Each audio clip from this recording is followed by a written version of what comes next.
반갑습니다. 아, 이거 나도 찍히는 건가? 편집 되겠죠? 네, 반갑습니다. 오늘 그 국제학연구소에서 주최하는 그 브라우텍스입니다. 오늘은 정말 모시기 힘든 그 교수님을 모셨는데 그 최완규 교수님이고요. 이전에 북한대학원대학교라고 우리나라에서 북한 문제 전문으로 공부하는 학교가 있는데 거기 총장님을 하셨고요. 그리고 제가 알고 있는 북한에서는 북한 쪽으로는 가장 1급의 전문가로 알고 있습니다. 그리고 지금은 신한대 학교라고 그쪽에 미정부라고 그러죠. 네, 그쪽에 있는 대학교에 이제 원래 계시던 대학에서는 전문을 하시고 그리고 지금 석사 교수로 그래서 그 공부하고 계시고요. 그다음에 남북 정상회담 원로 자문위원이시기도 하고 우리 민족 서로 돕기 운동 상임 공동대표이시기도 하고 또 경실련 통일협회 대표 하고 계시네요. 말 안. 네, 그렇습니다. 그래서 오늘 그 우리 여기 디렉터를 보는 쪽의 시각을 가지고서 학생들한테 좋은 말씀 해주실 텐데 경청하시고요. 그리고 만나뵙기가 쉽지가 않으신 분이니까 이렇게 메모해놨다가 모두라는 질문 궁금한 거 있으시면 여쭤보시고 그렇게 해서 좋은 시간이 됐으면 좋겠습니다. 우리 그 최완규 교수님을 소개해드리겠습니다.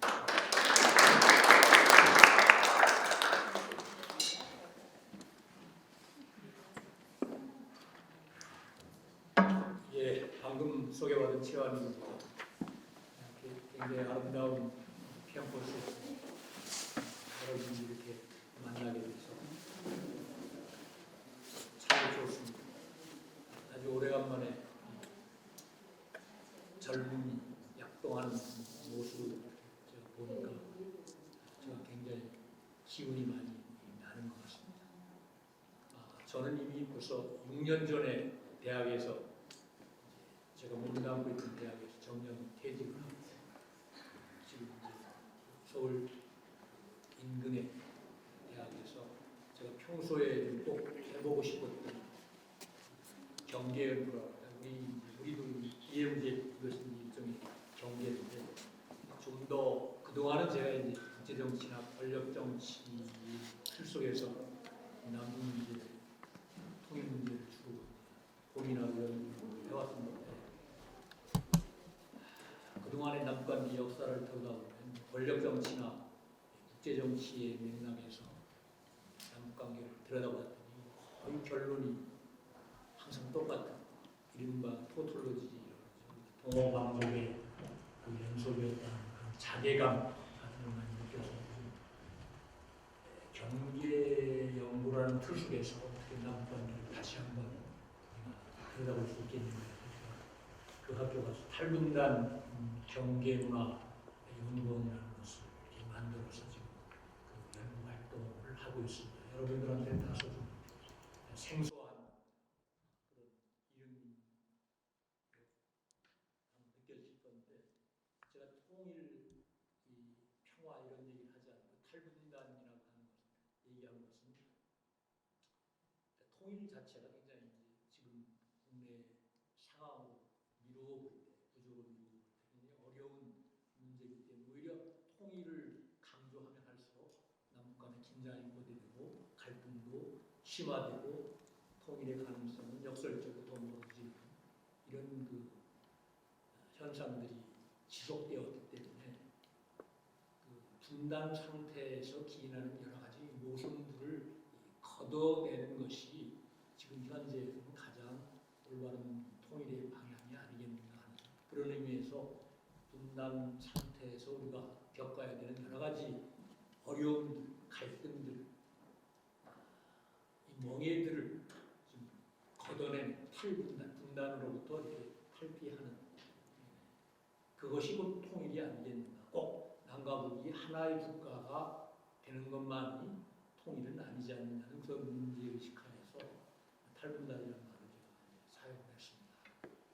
그런 연구를 하고 있습니다. 이건 뭐 오늘 제가 여러분들께 말씀드릴 강의의 내용과는 다른 얘기입니다만은 제가 오늘 여러분들과 첫 대면하기 때문에 제가 남북관계 관련해서 어떤 고민들을 하고 있고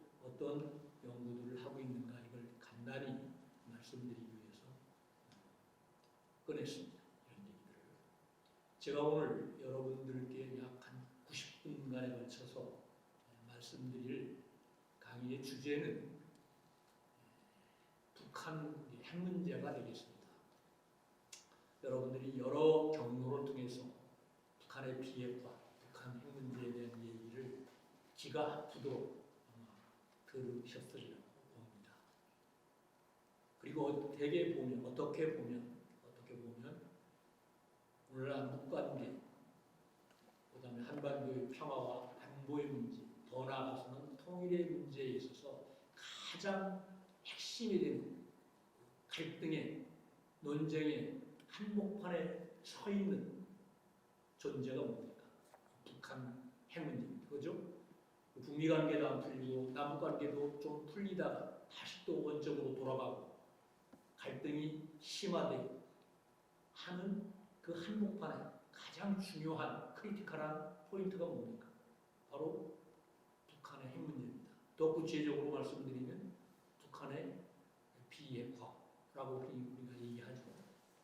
근데 사실상 이 북한의 비핵화라는 말, 용어 자체는 매우 추상성이 높은, 구체적으로 이것이 무엇을 의미하는가에 대해서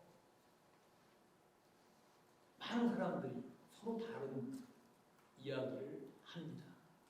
제가 오늘 굳이 남북 문제에서 여러 가지 주제들이 있음에도 불구하고 이 북한 핵 문제에 대해서 여러분들과 제가 의견을 고민을 나누고 싶은 이유는 이 북한 핵 문제를 생각하는 우선 당사국이 어디입니까? 가장 제1의 당사국이 북한이겠죠. 그러니까 북한이 생각하는 북한 핵 문제. 그 다음에 제2의 당사자라고 볼 수 있는 미국. 이 미국이 생각하는 북한 핵 문제.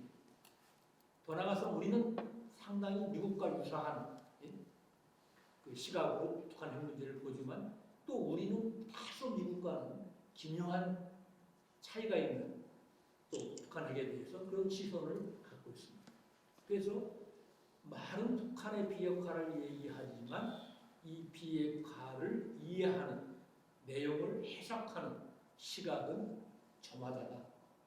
그러니까 가장 중요한 북한 핵 문제의 당사자들이라고 볼 수 있는 북한과 미국과 한국, 남한의 시각이 매우 다른데 우리는 북한 핵 문제 얘기만 나오면 그냥 막연하게 북한의 비핵화해야 된다. 이렇게 얘기를 하기 때문에 아까 제가 모두의 동호방복 말씀 많이 드렸는데 북한 핵 문제가 불거진 지가 30년 세월이 넘었는데도 불구하고 아직도 해결의 기미를 보이지 않고 서로 다른 이야기들을 하고 있다는 말씀입니다. 그래서 제가 오늘 여러분들께 강조해서 말씀드리고 싶은 내용은 우리가 북한이 생각하는 북한의 비핵화는 무엇이고 미국이 생각하는 북한의 비핵화는 무엇이고 또 약간 다른 우리 한국이 생각하는 해석하는 북한의 비핵화는 무엇인가 이걸 좀 개념적으로 분명하게 구분해서 분석을 하고 설명을 하고 그래야만이 또 바람직한 북한 핵 문제를 해결하는 하나의 길이 방법이 찾아질 수 있다. 그런 문제의식으로 제가 오늘 이 자리에 여러분들과 같이 앉아있다 이렇게 생각합니다. 우리는 북한 문제를 얘기할 때 북한이 정책이든 어떤 생각이든 가장 중요한 파트너, 상대방임에도 불구하고 북한이라는 존재는 항상 타자였습니다. 그러니까 북한을 타자화시키면 한마디로 얘기하면 가장 중요한 대상이 사실상 존재하지 않는 것일 수도 있는 겁니다. 우리가 보통 어떤 개인과 개인의 관계가 가장 좋은 관계는 뭡니까? 관계가 아주 좋게 유지되려면 어떻게 해야 되죠? 상대방의 편에 서서 상대방의 마음을 헤아릴 줄 알아야 되겠죠. 그죠? 그 타자성을 어떻게 해야 됩니까? 존중해줘야 된다, 인정해야 된다. 그러니까 항상 타자를 우리가 얘기할 때 내 언어와 내 개념틀과 내 문제 의식으로 타자를 규정하면 타자성이라는 것은 존재할까요, 안 할까요? 존재하지 않게 되는 거죠. 그러니까 개인적인 관계 속에서 타자를 위해서 뭘 하려고 하는데 타자성을 인정하지 않으면 중요한 어떤 정책이든 관계의 파트너인 상대방이 뭐예요? 논리적으로 존재하지 않게 된다는 말씀입니다. 그래서 이 타자성의 인정이야말로 관계의 유지의 가장 중요한 요소가 되는 것이다. 우리가 한국의 대북 정책, 미국의 대북 정책 하면 그 타자가 누굽니까? 북한이죠. 근데 항상 이 정책의 문제의식은 뭐예요? 북한이라는 존재는 아랑곳하지 않고 북한한테 뭘 하려고 하는데 내 문제의식으로, 내 개념틀로, 내 언어로 상대방을 들여다보면 상대방이라는 건 뭐예요? 존재하지 않게 된다는 얘기입니다. 말살을 하는 거죠. 어떤 의미로. 따라서 북한 핵 문제를 해결하려고 해도 북한에서 북한의 핵 문제를 어떻게 이해하고 있는가를 우리가 정확하게 먼저 알 필요가 있는데 우리는 항상 우리의 목표, 우리의 시선, 우리의 문제의식으로 북한 핵을 어떻게 하는, 디파인하는, 정의한다는 얘기죠.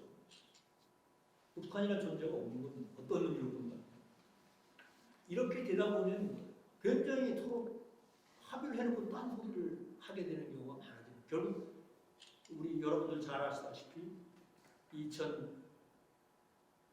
2월에 그 유명한 하노이 북미 회담이 결렬된 이후에 다시 이 북한 핵 문제가 원점으로 돌아가는 이런 경우도 전혀 미국이 생각하는 비핵화와 북한이 생각하는 비핵화가 다르기 때문에 결과적으로 그런 바람직스럽지 못한 결과가 나올 수밖에 없었던 그렇게 됩니다. 그래서 우선 오늘은 먼저 북한은 자신들이 생각하는 이 북한의 비핵화가 무엇인가 이것부터 먼저 말씀을 드리고 그것과 대비시켜서 그럼 미국과 우리 한국의 북한의 비핵화를 보는 기본적인 시각은 무엇인가, 내용은 무엇인가 이 부분을 살펴보고 그 양자를 객관적으로 한번 비교 검토하면서 바람직한 북한의 핵 문제 해결의 방향을 우리가 어디에 두어야 되는가 이런 부분을 여러분들과 같이 한번 고민해보도록 하겠습니다. 제가 일본 히로시마에서 발표했던 그 간단한 논문을 하나 여러분들께 미리 배포를 해드렸습니다. 받으셨습니까? 예.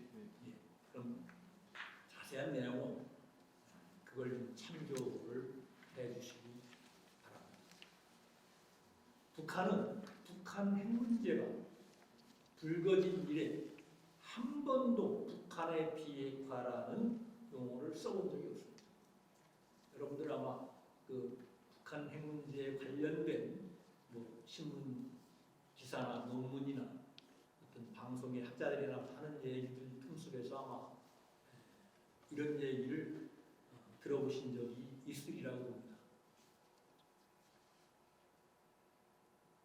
북한은 자신들의 비핵화에 한정되는 얘기를 한 번도 해본 적이 없습니다. 이런 얘기 들어본 적이 있으십니까? 여기 앉아 계신 분들? 없습니까? 그럼 우리가 생각하는 북한의 비핵화, 북한이 생각하는 북한의 비핵화가 거의 동일하다고 지금까지 생각해 보셨습니까? 어떻습니까? 예? 어떻게 차이가 있다고 생각하셨습니까? 북한은 자기 연구를 개발하는 건데 저희는 응? 그냥 자기의 기술들을 개발하는 건데 저희가 바로 보기에는 그 연구를 통해서 위협을 줄 수 있다고 생각해요. 그러니까 이런 겁니다. 이제 그것도 학생 말씀 내용도 굉장히 연관된 얘기인데 간단히 얘기하면 역시적으로 보면 조선노동당 제4당대가 1980년 10월 달에 열렸습니다. 지금부터 몇 년 전, 41년 전이에요. 그죠? 여기에서 조선 북한식 용어를 쓰는 겁니다. 이 편의상 제가 지금 여기서 강의 시간에 사용하고자 하는 용어들 중에는 북한에서 그대로 얘기한 것들을 이해의 편의상 제가 소개해 드릴 때도 있을 겁니다. 그러니까 북한 당내에서 조선반도의 그 비핵지대화를 처음 제기했습니다. 이때 제기한 북한에서 쓰는 거예요. 한반도랑 우리 용어 한반도는 우리가 쓰는 용어고 북한에서는 한반도를 뭐라고 해요? 조선반도라고 얘기합니다. 북한에서는 이 비핵지대화를 이렇게 조선반도의 비핵지대화를 처음 제기한 이래로 지금까지 한 번도 북한의 비핵화라는 용어를 사용하거나 허용해 본 적이 없다는 얘기입니다. 그러니까 특히 북한 핵과 관련해서 미국이나 또는 남쪽과 체결한 어떤 선언이나 문서에서도 북한은 한 번도 북한의 비핵화란 말을 공동 선언이나 문서에 사용해 본 적이 없습니다. 이때도 이 문서에는 북한이 발표한 그 공동선언의 문헌에는 조선반도의 비핵화고 우리 측이나 미국 측의 문헌에서는 뭡니까?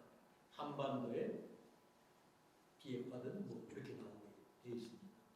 예를 들자면 1992년에 남북 기본 합의서의 부속 합의서로서 뭐가 나왔습니까? 남북한 비핵화 공동선언이라는 것이 한반도 비핵화 공동선언이라는 것이 나왔습니다. 이때도 북한의 비핵화에 대한 공동선언이 아니고 문서의 정식 명칭이 뭐예요? 한반도, 북한식으로 얘기하면 조선반도의 비핵화, 비핵지대화라는 용어를 썼습니다.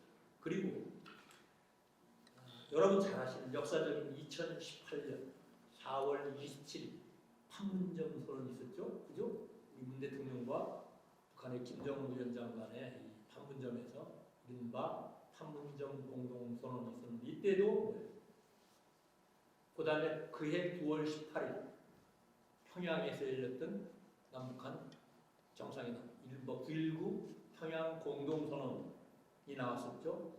그 다음에 싱가포르 6월 달에 뭐가 있었어요? 싱가포르 북미 공동선언. 그 다음에 제네바 합의 때도 한 번도 북한의 비핵화라는 용어를 북한이 허용한 적이 없습니다. 그 문서에도 전부 뭐예요? 영어로는 Denuclearization of the Korean Peninsula라는 표현을 썼습니다. 그러니까 한반도의 비핵화, 북한식으로 하면 조선반도의 비핵화라는 용어를 썼습니다. 그러면 제가 왜 이렇게 강조할까요? 조선반도, 한반도의 비핵화와 북한의 비핵화와의 개념상의 차이는 뭐라고 생각하세요? 미국은 얼마 전에 토니 블링컨 미 국무장관이 한국에 왔었죠, 그죠? 와서 기자회견을 했습니다. 신중일관 토니 블링컨 미 국무장관은 무슨 용어를 썼습니까? 북한의 비핵화라는 용어를 썼습니다. 그런데 우리 정부 정우영 외교부 장관은 한반도의 비핵화라는 말을 썼습니다. 근데 이때 또 한반도의 비핵화는 어찌 보면 또 북한이 얘기하는 조선반도의 비핵화가 또 다른 뉘앙스를 갖고 있습니다. 그러니까 요번에 얼마 전에 있었던 한미 외교장관, 국방장관 이 합동 회의에서는 또다시 이 한반도의 비핵화와 조선반도의 비핵화가 같은 게 아니라 약간의 뉘앙스의 차이가 있는. 어찌 보면 그러니까 북한의 핵 문제를 놓고 세계의 시선이 병존하고 있다. 이렇게 해도 지나친 말이 아니다. 이거 뭐예요? 조선반도의 비핵화, 한반도의 비핵화, 북한의 비핵화. 그러니까 뭐 서로 다른 생각을 하고 있다. 동상이몽이라고 그러죠. 우리가 보통 같은 밥상에서 딴 생각하는 사실상 어찌 보면 가장 중요한 북한 핵 문제의 당사국들이라고 할 수 있는 세계의 나라의 북한 핵을 보는 시선이 각자 다르다. 이것이 어떻게 보면 심각한 문제다. 이 시선이 다른 이상 뭐예요? 핵 문제 해결이 상식적으로 어때요? 풀리겠어요? 각자 다르게 해석하는데 계약이라는 게 뭐 서로 간에 예를 들어서 계약이 체결되려면 어떻게 돼요? 서로 간에 그의 조항 조건들에 대해서 계약 당사자들이 뭐예요? 같은 얘기를 해야 어떻게 됩니까? 타결이 되게 사인이 되는 거 아닙니까? 만약에 사인을 했는데 그 항목에 대한 해석을 둘러서는 또 뭐예요? 당사자들이 다른 얘기를 하면 그 계약서가 무효가 되니까 이행이 안 되는 경우도 우리가 종종 보고 그러면 재판이 걸리고 소송이 걸리고 이렇게 되는 경우도 많이 있습니다. 그래서 매우 이 북한 핵 문제를 얘기할 때 이 개념상의 차이를 우리가 엄격하게 구분하는 것이 매우 중요하다는 점을 제가 거듭 여러분들께 강조를 하고 싶습니다. 아까 북한 핵 문제에 대해서 입만열고 무슨 얘기를 합니까? 조선반도의 비핵화는 김일성 수역의 유언이다.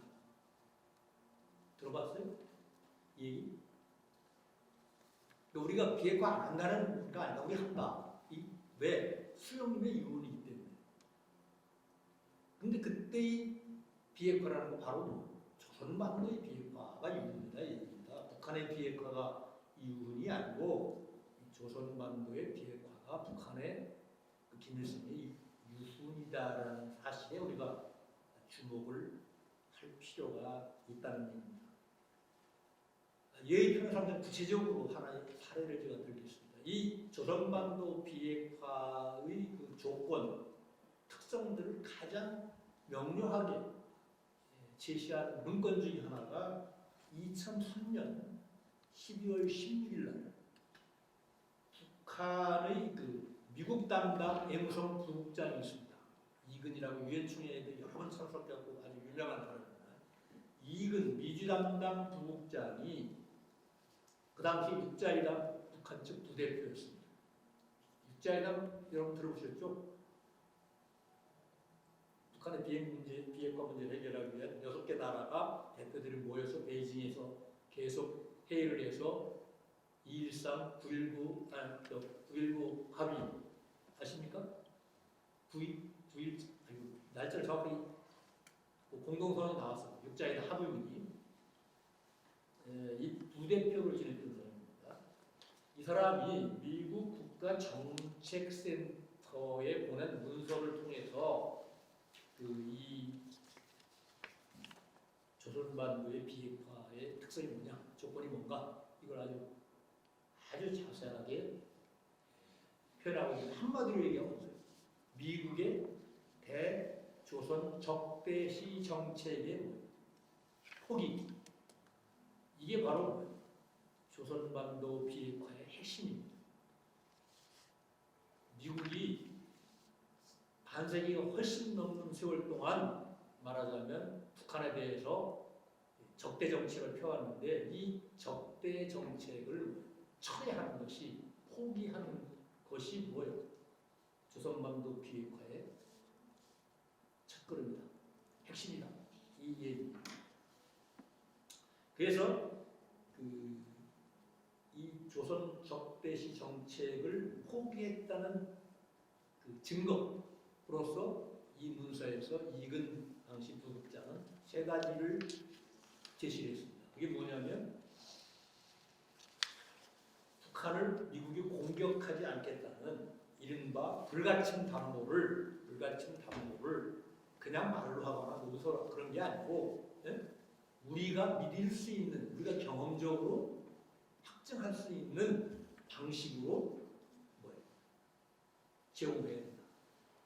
절대 북한을 공격하거나 침략하지 않겠다는 이 약속을 그냥 하는 게 아니고 우리 눈으로 우리가 경험할 수 있는 우리가 이 정도는 됐다 인정할 수준으로 보장하는 것이 뭐라니 적대시 정책을 포기한다고 얘기합니다. 두 번째는 뭐냐? 북미 간의 애교 관계를 수립해야 된다. 네? 북미 간의 애교 관계 수립해야 되고, 그 다음에 세 번째는 미국이 남한과 뭐 일본 등 다른 나라들과 북한과의 거래를 못하게 하는 강제하는 이런 제재 조치들 이런 것들도 다 없어져야 됩니다. 나중에 가면 이게 구체적으로 하면 뭐예요? 뭐가 연결되냐면 우리가 한반도 비핵화 공동선언회에서 남쪽에 배치되어 있던 미국의 전술 핵무기가 다 어때? 그때 다 철수했었죠. 92년에 남북한 비핵화 공동선언회에서. 근데 사실상 언제든지 미국의 핵을 포함한 전략무기가 전략자산이 한반도에 언제든지 다시 들어올 수 있는 가능성이 있기 때문에 이 가능성 자체를 근본적으로 차단해야 된다는 얘기입니다. 여기서 비핵지대화라는 건 바로 미국이 괌이나 이런 거, 미국 본토에서 언제든지 한반도 유사시에 반입할 수 있는 전술 핵무기, 전력 자산, 전략 무기 이런 것들을 다 들여오면 안 되는 이걸 경험적으로 담보하라. 그래야만이 미국이 명실상부하게 대조선 적대시 정책을 포기하는 걸 간주한다 얘기입니다. 그다음 거기에는 한미합동 군사훈련까지 포함돼 요즘 가장 남북관계의 핫 이슈가 되고 있는 한미합동 군사훈련도 하면 안 된다. 북한이 굉장히 거기에 민감한 반응을 보이고 있습니다.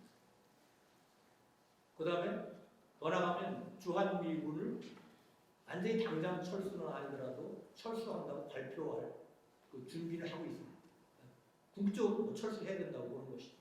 그러니까 결국 어찌 보면 한미동맹 체제의 근본적 전환을 요구하고 있습니다.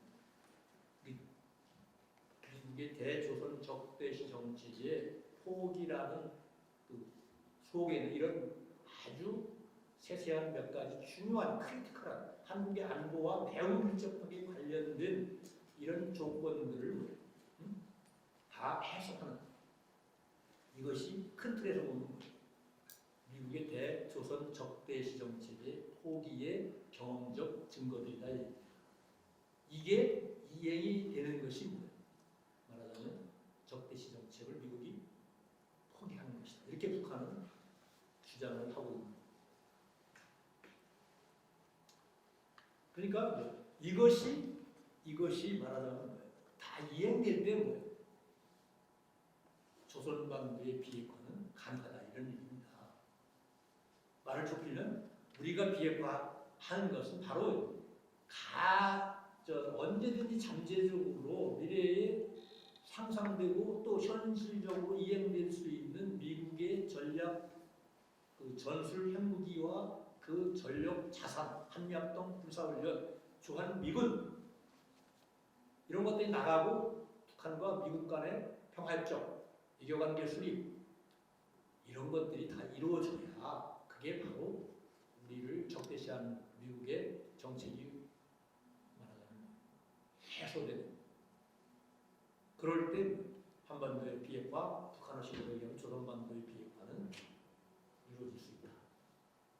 그러니까 우리가 먼저 일방적으로 말하자면 선핵포기론이라는 것은 절대 북한은 있을 수 없다. 한 번도 아까 얘기했잖아요. 우리는 한 번도 수령님의 유군이기 때문에 조선반도의 비핵화를 포기한 적이 없지만 그거는 이러이러한 조건이 갖추어질 때만이 가능하다는 얘기입니다. 비핵화라는 게 말을 바꾸면 미국의 입장에서나 우리 한국 정부의 입장에서 보면 굉장히 수용하기가 어려운 조건들을 사실상 달고 있는 것입니다. 그러니까 어떻게 보면 북한이 말이 논리적으로 말이 안 되는 건 아닙니다. 거짓말도 아닙니다. 왜? 우리 혼자 비핵화 한다고 해본 적이 한 번도 공식 비공식 수상으로 북한은 해본 적이 없기 때문에 그렇습니다. 그러니까 이러이러한 조건이 갖추어지면, 이루어지면 하겠다는 거니까 거짓말 아니죠. 근데 우리 입장에서 보면, 미국의 입장에서 보면 도저히 받아들일 수 없는 조건이기 때문에 그 북한은 비핵화 안 한다. 이 말도 틀린 말이 아니지. 왜? 우리가 북한이 제시한 조건들을 다 실천할, 해소시킬 의지가, 뜻이 없기 때문에 그런 겁니다.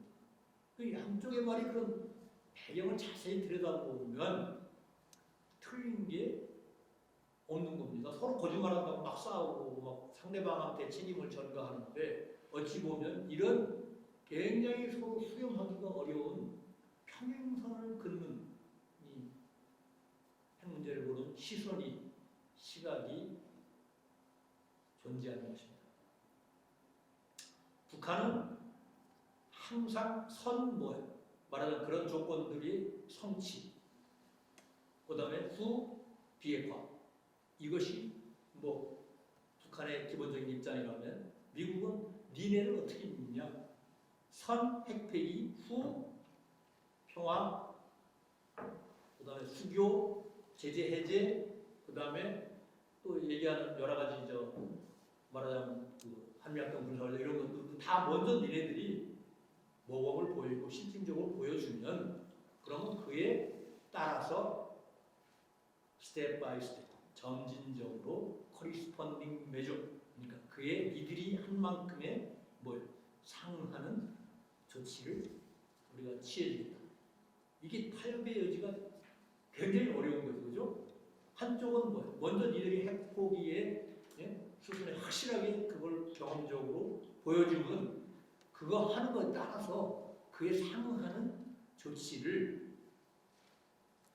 점차적으로 스텝 바이 스텝 해주겠다는 게 미국의 북한 핵 문제를 다루는 시종일관, 약간의 민주당, 공화당, 그 다음에 상황에 따라서 달라지긴 했습니다만 기본 골격은 그 프레임은 여기서 거의 한치도 벗어난 적이 없습니다. 사실.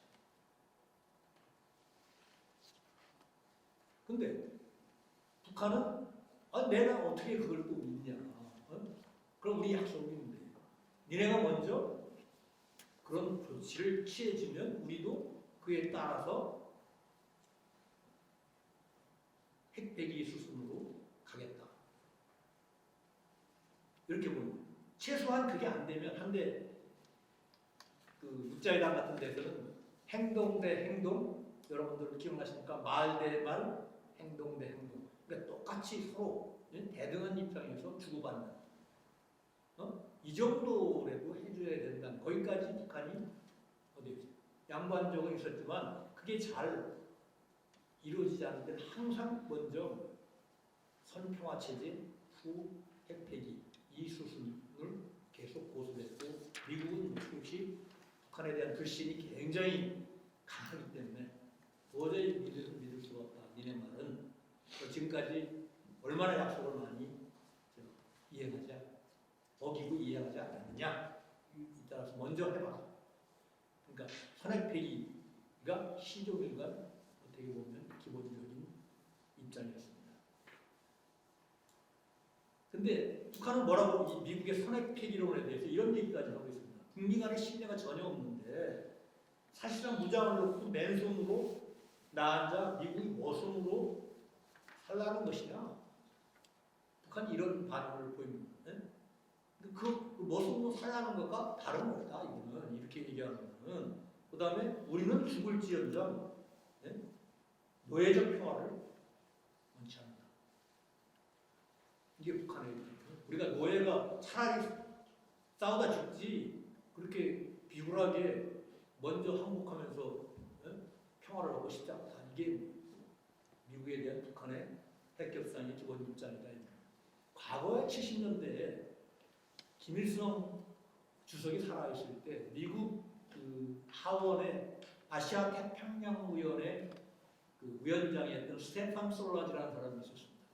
이 사람이 평양을 방문해서 김일성을 만난 적이 있습니다. 그래서 갔다 와 평양을 방문하고 와서 미 하원에다가 보고서를 냈는데 이 보고서의 제목이 Conundrum North Korea, 그러니까 뭐 북한의 수수께끼라는 원 제목의 부제가 뭐예요? Dialogue with 김일성, 그러니까 김일성과의 대화라는 부제를 붙인 보고서를 냈는데 이 보고서에 보면 김일성이가 이런 말을 한 게 나옵니다. 당신들은 항상 TS 훈련, 70년대에는 한미활동 군사훈련 제목이 뭐예요? 팀 스피리트 훈련이라고 있었어요. TS 훈련이라고 있습니다. TS 훈련을 하면서 어디까지나 이건 방어 훈련이라고 계속 당신들이 강조를 해왔는데 우리는 그걸 절대 못 믿는다고 하면서 뭐라고 했냐? 우리가 땅굴을 안 파고 스파이를 내려보내지 않았다고 하면 당신들 믿느냐? 못 믿지 않느냐? 우리 당신들이 TS 훈련하면서 방어 훈련이라고 하면 우리 못 믿는다. 생각해봐라. 휴전선 부근에서 한미 합동 군사력이 엄청난 대수의 비행기와 탱크와 병력이 그 다음에 동해바다 서해바다에서 한미 해군의 합동 해상 기동 훈련을 하면 우리는 뭐 아무리 당신들이 방어 훈련이라고 하는데 그에 상응하는 조치를 방어 태세를 갖춰야 되고 죽을 지경이다 쉽게 얘기하면 그런 얘기겠죠. 어떻게 믿고 또 안 믿지 않느냐. 80년대에는 김일성이가 시아누쿠, 캄보디아에 북한에 망명해 있었던 시아누쿠 국왕과 대화를 하면서 김일성이가 이런 얘기를 했다고 소개가 된 걸 제가 본 적이 있습니다. 뭐라고 그랬냐면 미국은 우리 보고 외투를 벗으라고 하더라. 외투를 벗으면 뭘 해주겠다고 외투를 벗으라고 하더라. 그래서 외투를 벗었다. 그랬더니 외투 벗은 모습을 보더니 상의도 벗으라고 하더라. 그 상의를 벗었더니 그 다음에는 하의도 벗으라고 하더라. 이제 결국은 그렇게 벗고 나면 다 벗으라고 할 것이다. 어떻게 미국을 믿냐. 이런 얘기를 김일성이가 한 적이 있습니다. 어떻게 보면 미국은 세계 유일의 어떻게 보면 지금은 뭐 중국이라는 또 변수가 생겨서 이 미중 신냉전을 얘기하는 정도가 지금 그것이 지금 구체화되고 있고 그 속에서 이 한반도의 운명이 참 굉장히 어려워지는 이런 상황입니다. 한때 유니폴라 인터내셔널 시스템, 단극적인 국제 체제를 얘기할 정도로 소련의 냉전 체제의 정원 이후 소련이 망함으로써 미국 주도의 단극적인 국제 질서를 얘기할 만큼 세계의 초강대국 미국이 북한 입장에서는 어떻게 믿겠냐 하는 그 공포라고 할까요? 이런 것도 어떻게 현실적으로 보면 이해 못하는 그냥 과장된 제스처라고 보기에는 상당히 그런 의혹도 우리가 이해할 부분이 있다고 합니다. 그러니까 이런 맥락들을 보면 굉장히 북한으로서는 말하자면 선제적으로 먼저 산핵 포기, 선제적으로 핵을 비핵화의 수순으로 돌아가는 것은 북한의 입장에서는 있을 수가 없는 것 아니겠습니까? 여러분들 입장에서는 이건 뭐 제가 북한을 두둔해서 드리는 말씀이 아니고 어쨌든 북한의 입장에서는 굉장히 의혹을 느낄 만하다. 한번 역지사지를 해봅시다. 만약에 70년대 말 80년대에 북한이 어떻게 됐습니까? 세계 사회주의 체제가 어떻게 됐습니까? 변화가 커질 수도 있죠. 그죠? 러시아, 소련이 어떻게 됐습니까?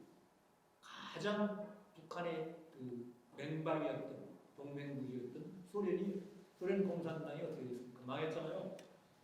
그래가지고 여러 단계를 거쳐서 러시아로 이렇게 바뀌어가지고 그 러시아가 말하자면 어디하고 수교를 했습니까?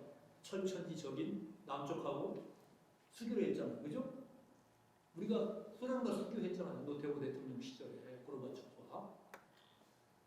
그 다음에 중국도 이 양대 맹방인 그 소련과 중국이 가장 갈등의 중심선에 있는 적국인 말하자면 남쪽과 외교관계를 수립했다는 얘기입니다. 그리고 세계 사회주의 시장 자체가 무너져버리고 고립무원의 상태로 북한이 가가지고 근 20년 가까운 세월 동안 고난의 행군 시대를 겪었지 않습니까, 북한이. 그럼 역지사지에서 우리는 중국과 수련과 수교를 못했는데 북한이 미국과 일본과 수교를 하고 세계 자본주의 경제 체제는 무너지고 세계 사회주의 경제 체제는 굳건하게 이루어지는 우리가 고립몰의 상태에 처해 있다라고 생각해 보면 우리가 어떤 심정일까요?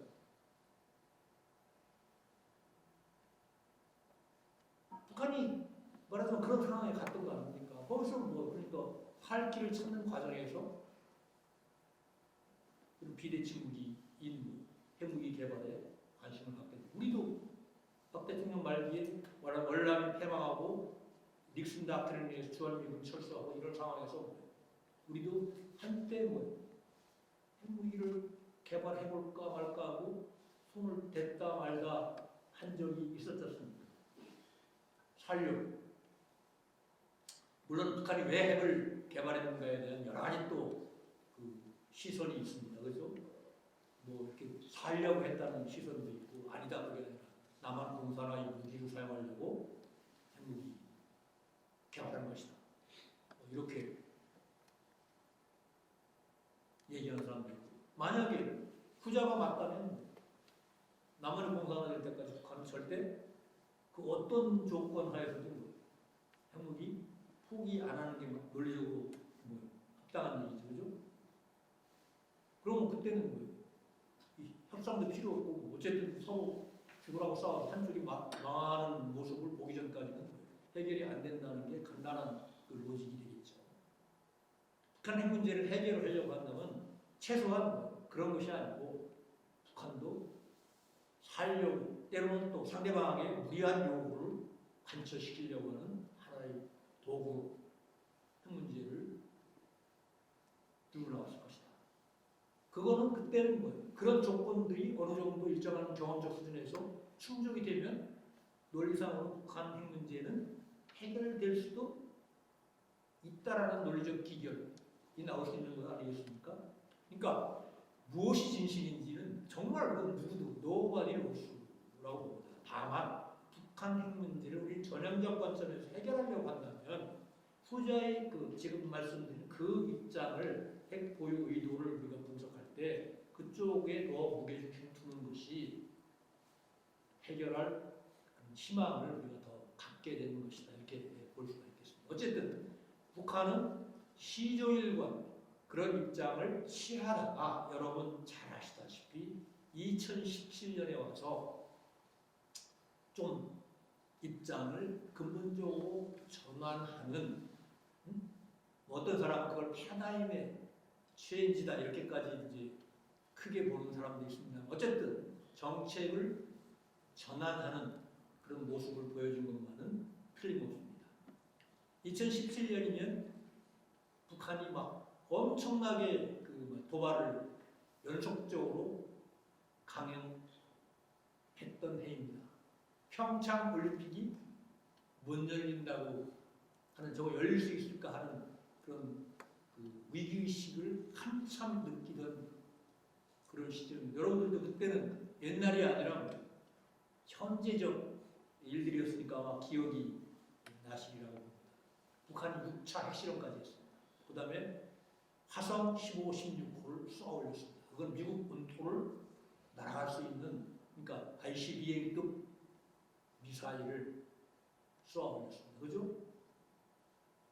그래서 한반도에 일촉즉발의 위기 상황이 전개되고 있었습니다.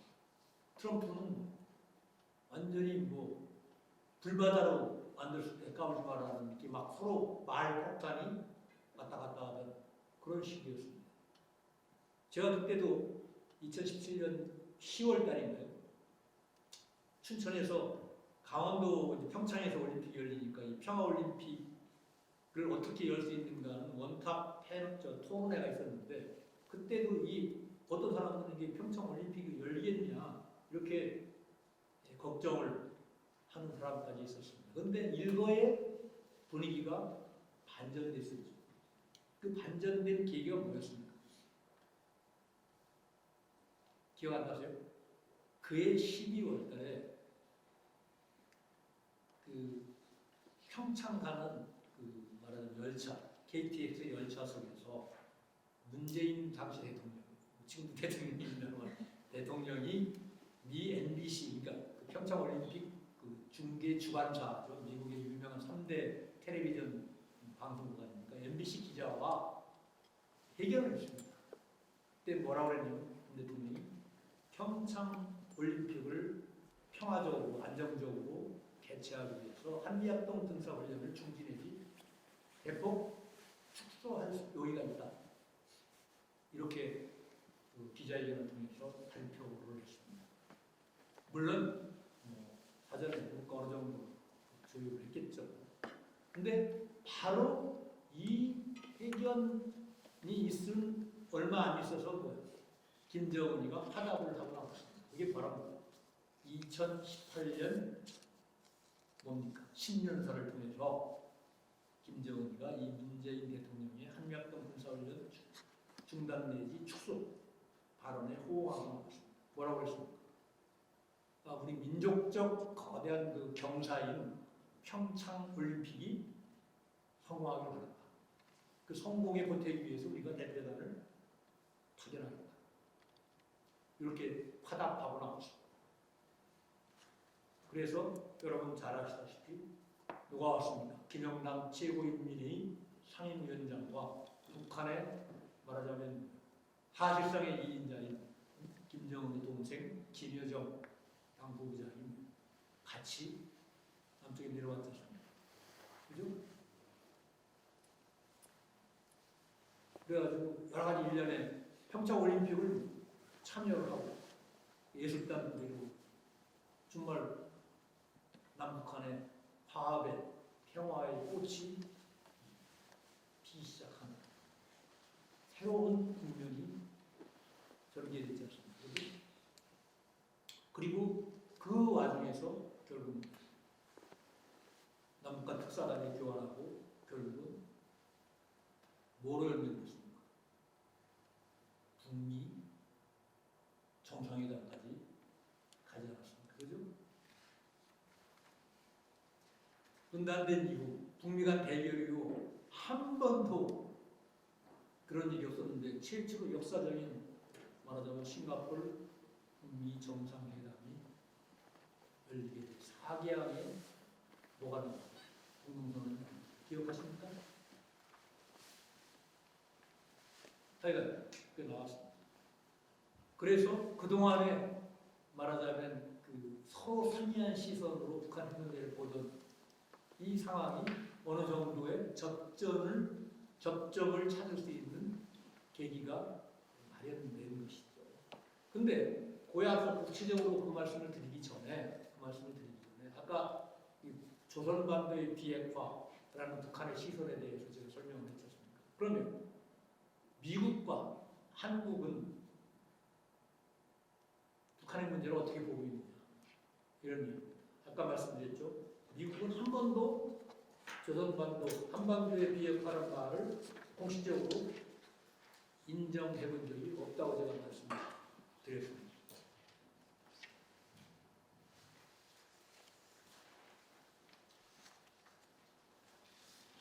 트럼프 정부 출범하기 전까지 트럼프 정부 출범 이후에도 한동안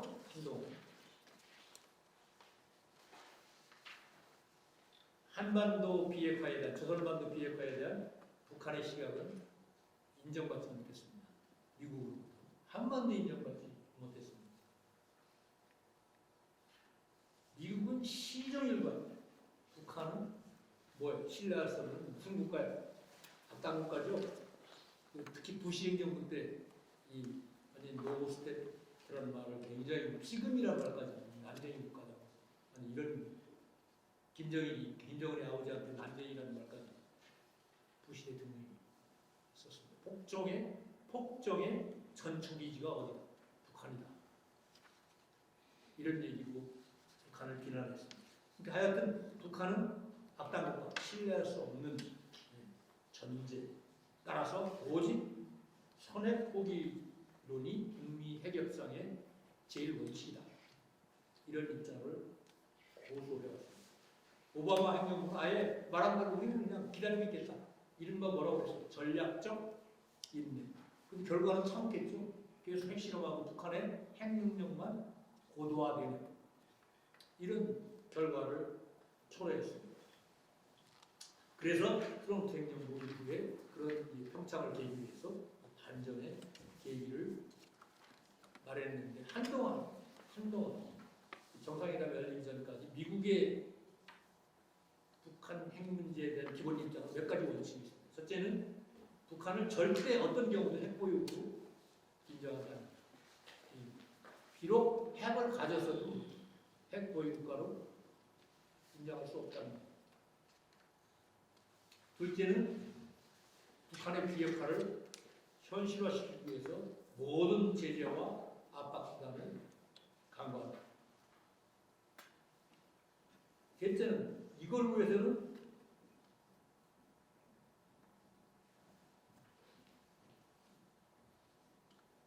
때로는 뭐가 레짐 체인지까지도 고려하겠다는 부시 행정부 때는 레짐 체인지한다, 정권 교체까지도 얘기를 할 정도였습니다.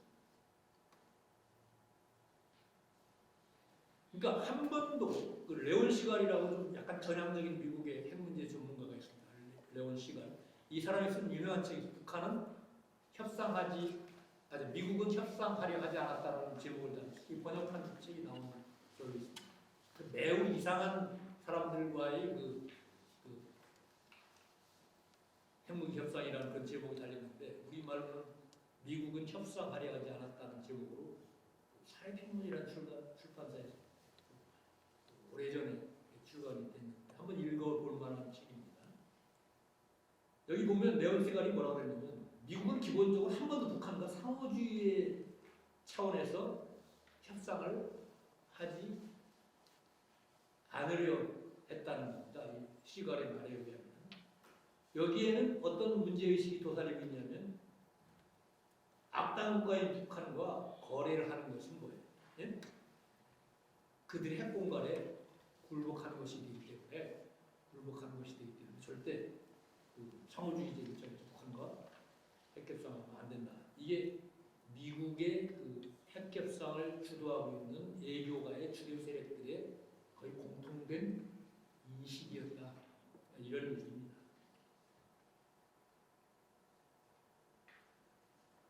그러니까 무업자하고 악당하고 어떻게 대등한 입장에서 협상을 하느냐.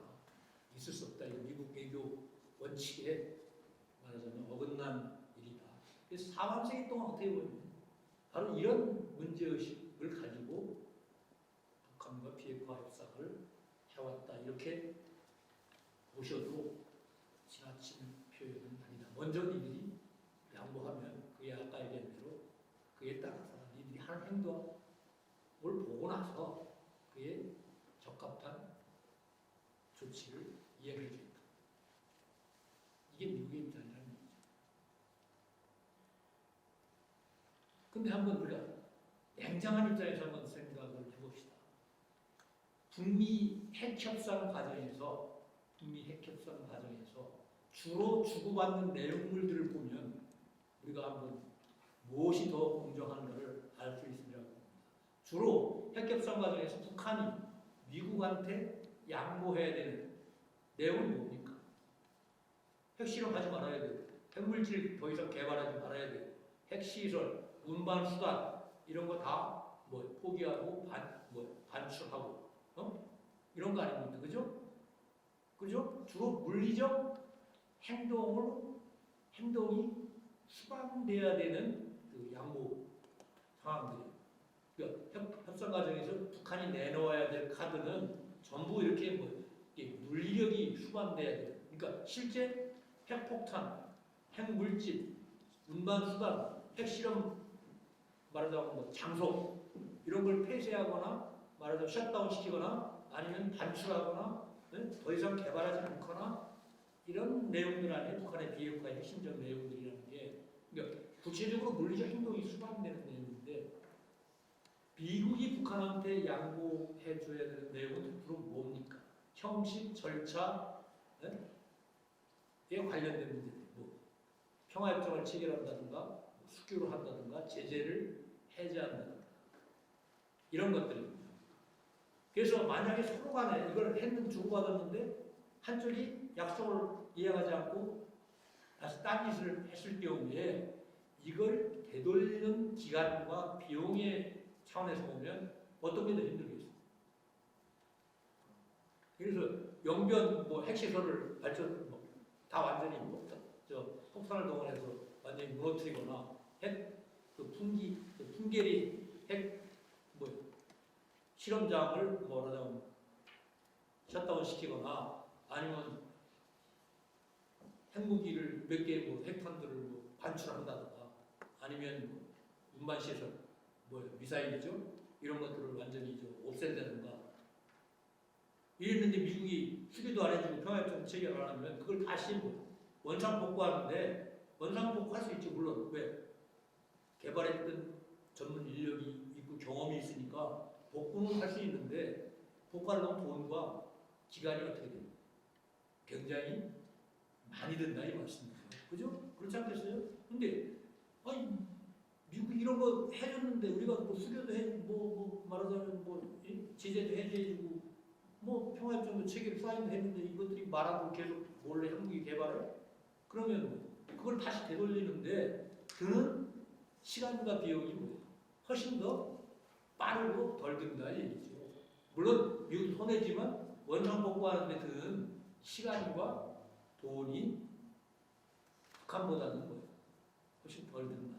스냅백이라고 우리가 보통 얘기하는데 그걸 걷어들이는데 드는 시간과 비용이 사실상 북한보다는 미국이 더 빠르고 싸다 이런 얘기입니다. 그리고 미국은 어쨌든 세계 유일의 초강대국에 해당하는 나라고 북한은 어찌됐든 아까 얘기한 대로 세계사회주의권이 그렇게 다 무너지고 일종의 고립무원의 경제난까지 가중되는 어려운 상황에 처해 있는 나라다.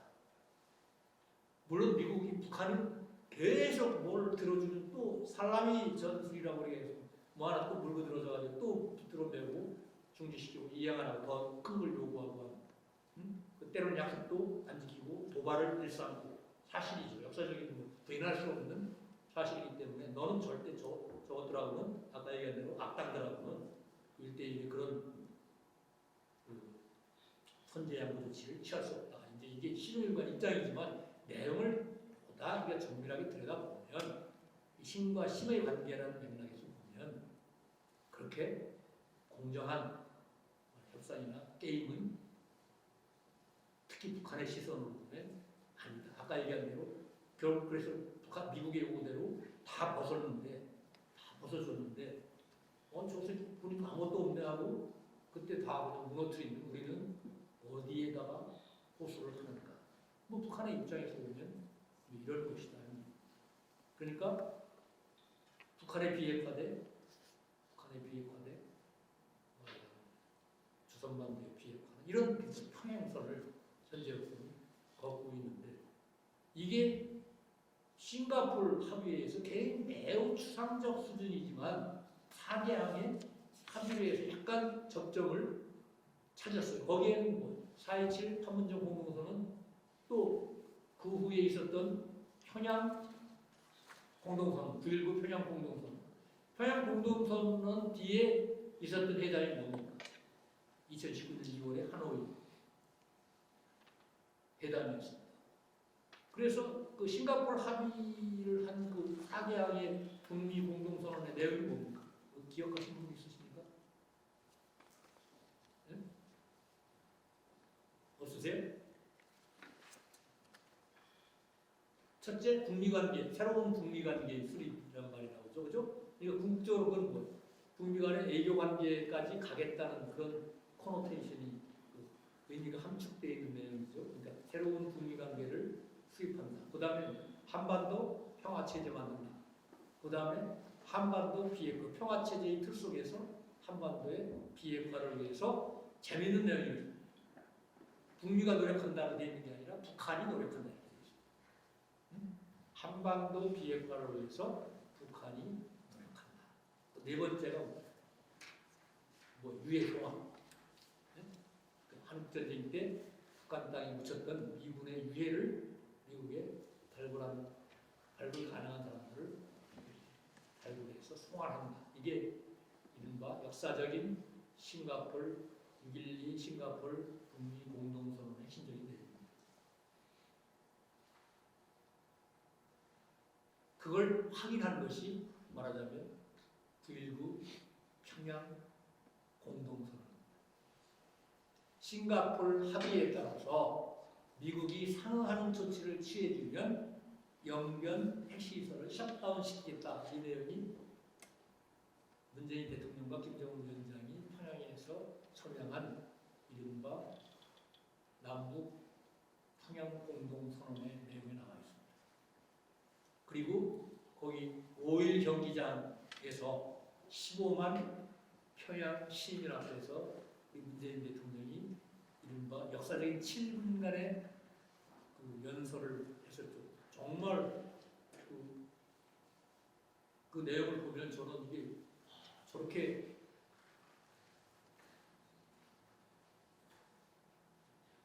전향적인 얘기를 우리 대통령이 해도 되는가 할 정도로 좀 파격적인 연설을 문재인 대통령이 5일 경기장에서 했습니다. 제가 그 남북 정상회담 원로 자문단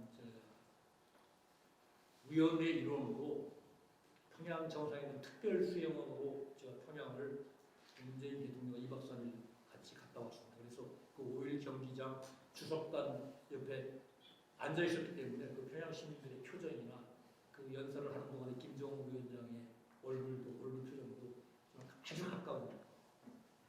여러분들 그때 중계방송 보셨는지 모르겠습니다. 했는데 정말 뭐 이거 완전히 뭐 이게 남북한이 지금 하나가 되는 듯한, 그리고 마치 북한 핵 문제가 곧 해결될 수 있는 민족 부채 역량에 의해서 해결되는 듯한 막 그런 내용을 파격적인 내용을 담았는데 그렇게 해놓고 내려와서 결국 미국 때문에 뭐 전혀 우리 정부가 구체적인 명령을 동원해서 그 평양에서 했던 얘기들을 실천할 수 있는 동력을 여러분 잘 아시다시피 얻지 못했죠. 약속을 뭐예요? 우리 정부가 뭐 안 지킬래 해서 안 지킨 게 아니라 미국 때문에 사실상 지킬 수 없는. 왜? 결국 핵심은 군사 안보의 문제의 핵심은 북미 간의 문제이기 때문에 우리가 직접 당사자이긴 하지만 우리의 뜻대로만 우리의 주체적인 역량만으로는 해결할 수 없는 구조적인 한계 때문에 잘 안 되고 결국은 그 곡절 끝에도 어쨌든 2차 북미 정상회담이 하노이에서 2012년 2월달 2월 28일인가요? 열리게 돼 있었습니다. 김정은 위원장은 여러분 잘 아시다시피 66시간인가요? 기차를 타고 평양을 출발해서 하노이 그 북단의 그 중국과 국경을 맞대은 그 접경 지역의 하노이 도시의 동순역인데 정확하게 기억나는데 거기 기차를 타고 내려서 꿈에 부풀어서 이게 그야말로 역사적으로 지난 70년간의 이 적대를 정산하고 북미 관계의 획기적인 전환이 이루어진다는 풋푼 희망을 품고 하노이에 온 거 아닙니까? 그러니까 66시간에 기차를 타고 거기까지 갔겠죠. 그런데 결과가 어떻게 됐습니까? 무참하게 깨지고 온 거 아닙니까? 트럼프가 원래 거기 아까 내게 평양 공동선언에 보면 북미 싱가폴 합의에 의해서 미국이 상응하는 조치를 취해주면 영변의 핵시설을 셧다운 하기로 돼 있는데 그것만 철저하게 믿고 이것만 하면 이제 드디어 뭐 제재도 해제되고 북미관계 새로운 북미관계가 수립되는 줄 알고 갔는데 막상 회담의 뚜껑이 열리니까 뭐라고 그랬어? 더 내놔라. 미국이. 그거 가지고 영변 핵시설 셧다운 가지고 못 믿겠다. 더 내놔라. 다른 거다. 탄도미사일, 그 다음에 뭐 기타 핵시설까지 다. 핵 목록도 다 내놔라. 리스트 다 내놔라. 이렇게 된 거 아닙니까? 그러니까 이게 뭐 청천 병력이었겠죠. 북의 입장에서 보면. 그걸로 주고받을 수 있으리라고 확신을 하고 66시간을 달려서 하노이까지 왔는데 완전히 예기치 않은 다른 얘기, 더 북한으로서는 당장 들어주기 힘든 요구를 미국이 해왔고 이거 안 되면 미국이 합의 못한다. 그러니까 정말 난감한 입장에 처해 있었겠죠. 얼마나 놀랐겠습니까? 여러분 아무리 독재자하고 뭐 북한에서 수령이라 하더라도 나이가 몇 살입니까? 김정은이 불과 30대 중반 안 됩니까? 기가 막혔겠죠. 예? 그렇게 품잡고 왔는데 빈손으로 돌아가면 수령이 체면이 뭐가 되는 겁니까? 이게 아무리 독재 국가라 하더라도 이 말이 정말 속된 말로 쪽팔려서 얼굴을 북한 인민들한테 들 수 없는 지경에까지 위기에 사실은 처한 것이라고 볼 수 있습니다. 우리는 타결되는 줄 알고 꿈에 부풀어서 뭐 여러 가지 많은 남북 교역으로 본격화하는 사업들을 준비하고 있었다가 완전히 그냥 얼음 냉수로 얼굴에 말하자면 얻어맞은 그런 형국이 돼버린 겁니다. 그때 뭐 미국의 트럼프가 국내 정치상으로 자기 고문 변호사였던 사람이 막 홍보전을 벌이고 해서 굉장히 어려웠기 때문에 영변까지 그것만 양보하다가 가서 속된 말로 폼이 안 난다. 트럼프가 면이 안 쓴다. 그러니까 더 큰 걸 해서 달성해서 이 차제에 아주 항복을 받아가야 내가 국내 정치적으로 입지가 더 훨씬 공고해진다는 이 의외의 변수가 생겨가지고 결국은 합의가 불발되는 이 비극적인 사태에 직면하게 된 겁니다. 그래서 원점으로 돌아오고 그날 오죽했으면 이용호 애상이 그 하노이의 그 밀리아 호텔에서 긴급 기자회견을 했습니다. 결렬되고 난 다음에 그래가지고 이용호가 뭐라고 그랬습니까? 원래 우리의 일차적인 관심은 체제 안전 담보 문제였는데 미국이 이 문제 군사 문제만 들고 나오면 경기를 하니 차선책으로 우리가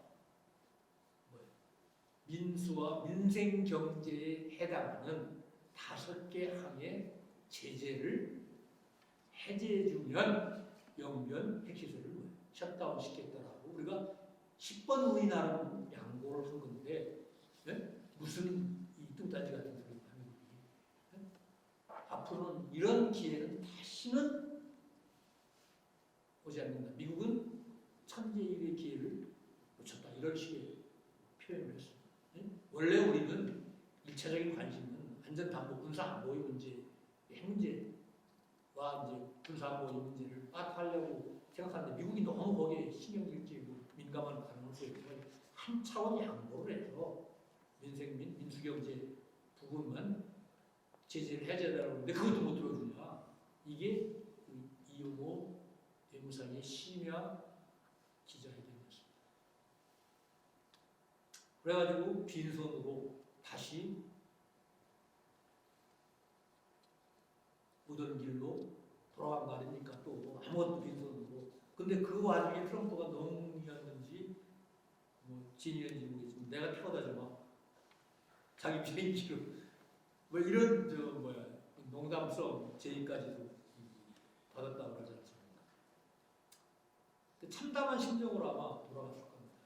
그래놓고 뭐 이제 한동안 냉각기를 걷다 다시 G7인가 G20 회담을 도쿄에서 한 다음에 또 적극 제안을 트럼프가 자기 입지를 좀 강화시키기 위해서 한국을 방문하게 되죠. 판문점에서 김정은과 만나자고 그랬지 않습니까? 그래가지고 이제 좀 달라지냐고 반신반의하면서 잘 아시다시피 김정은이가 다시 판문점에 나타나서 트럼프하고 만났잖아요. 45분간 회담을 하고 사진도 찍고 또 세계의 주목을 역사적으로 판문점에서 북미 정상들이 또 만나는 그런 정치적 해프닝이 있었는데 이러고 나서 몇 번의 실무회담이 북미 외교관 실무급 외교관들이 모여서 하다가 그냥 유학을 이것도 결국은 트럼프의 일종의 정치 쇼였다는 것이 드러난 거죠. 어찌 보면 김정은 입장에서 보면 트럼프한테 2번 뭐 당했다 이렇게 뭐 표현해도 지나친 얘기는 아니지 않겠나. 어쨌든 이게 이제 완전히 말하자면 다시 원점으로 돌아가는 계기가 됐는데 그 기저에는 바로 제가 말씀드린 이 북한 행제를 보는 이 양국의 기본 시각이 완전히 다름에서 연구하는 것이다.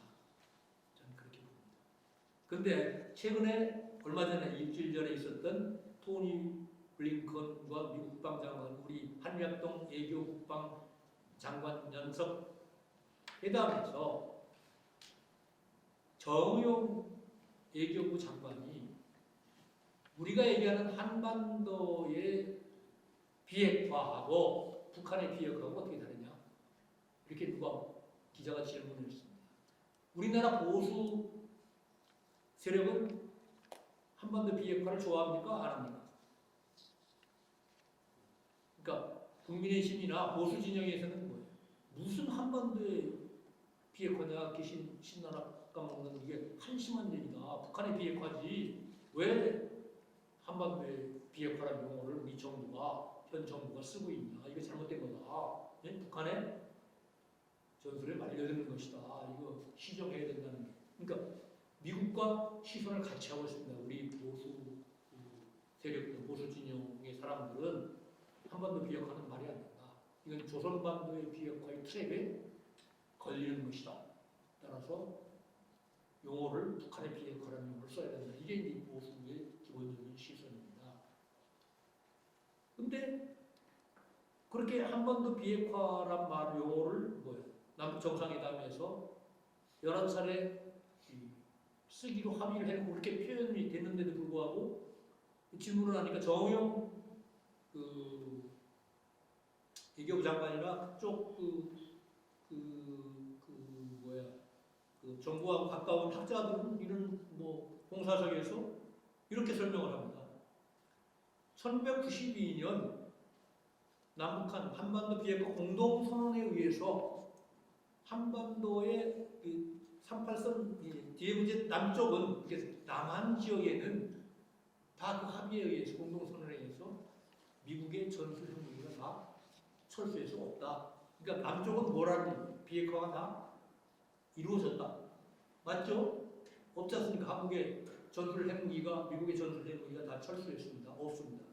남쪽은 그 비핵화 공동선언에 의해서 이미 비핵화가 됐기 때문에 한반도 비핵화라는 건 말을 바꾸면 북한의 비핵화다. 이렇게 설명을 했습니다. 어찌 보면 제가 보기엔 좀 궁색한 변명 같은 차라리 그럼 북한의 비핵화라고 떳떳하게 얘기를 하든가. 그러니까 북의 입장에서 보면 그렇게 합의를 해놓고 남쪽이 내려오기만 하면 다른 얘기를 좀 하니까 북한 입장에서 보면 저건 뭐지 하는 오히려 불신을 더 오히려 시정일관하지 않음으로써 생기는 혼선 때문에 불신이 가중될 수도 있는 거 아니겠는가 저는. 그러니까 이렇게 보면 이제 두 개의 시선, 북한의 비핵화와 한반도의 비핵화, 발표하는 북한의 비핵화, 조선반도의 비핵화라는 두 개의 시선만 있는 줄 알았는데 이렇게 대답을 이번에 기자회견을 통해서 보니까 이 북한 핵 문제에 대한 한반도 둘러싸는 관련 당사국들의 시선에는 두 개의 시선이 아니라 어찌 보면 세 개의 시선이 돼버린 게 아닌가, 더 복잡해진 거 아닌가. 그러니까 뭐요? 한반도 비핵화, 북한의 비핵화, 조선반도의 비핵화, 이 세 개의 시선이 존재한다. 나는 어떻게 보면 이 정부 설명이 비핵화 공동선언에 의해서 남쪽에는 이미 남쪽 땅에는 핵무기가 없으니까 비핵화가 됐고, 그래서 한반도 반쪽에만 비핵화가 안 됐으니 한반도 비핵화란 말과 북한의 비핵화란 말은 똑같은 말이다. 이게 어떻게 보면 굉장히 논리적으로 맞는 말이긴 한데 어쩐지 개운한 맛은 안 드는. 여러분들 어떻게 생각하십니까? 그 말에 북한 우리는 말이 된다고 나는 생각하는데 북의 입장에서 보면 저거 뭐지? 저게 결국 미국이랑 북한의 비핵화가 뭐가 다른가? 라고 했을 때 어떻게 설명할 것인가? 그 별로 북한이 납득할 만한 속 시원한 설명하기가 좀 상당히 힘들지 않을까, 야리꾸리하지 않을까 이런 생각이 저 학자 입장에서 보면 좀 듭니다. 그래서 어쨌든 이런 서로 말하자면 양보하기 힘든, 화합하기 힘든, 병행하기 힘든 뚜렷한 시각과 문제의식에 차이가 있다는 점을 여러분들이 제대로 파악을 하셔야 우리가 북한의 비핵화 문제를 보다 실천 가능한 현실의 영역으로 끌어낼 수 있다. 저는 그렇게 봅니다. 제가 어떤 뭐 정치적 진보 보수, 반미 친미, 친북 반북 이런 그 양가적인 유치한 수준의 편가르기 차원이 아니라 상황을 보다 냉철하게 우리가 들여다볼 때 그런 측면들이 있다는 것을 우리가 좀 솔직하게 인정하고 파악을 해야 된다. 그런 의미로 제가 말씀을 드린 겁니다. 그 접점을 찾는 노력을 저는 해야 되고 지금까지의 북미 핵협상의 역사, 갈등의 역사를 우리가 들여다보면 역사적으로 한 가지 교훈은 저는 얻을 수 있다고 봅니다.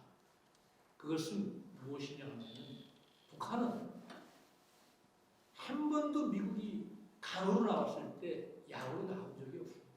지금까지. 강대강입니다.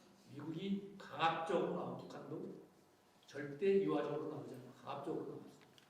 미국이 유화적으로 나오면 북한도 유화적으로 나왔습니다. 그것이 지난 30년간의 북미 핵협사의 역사에서 우리가 하나 얻을 수 있는 저는 교훈이라고 봅니다.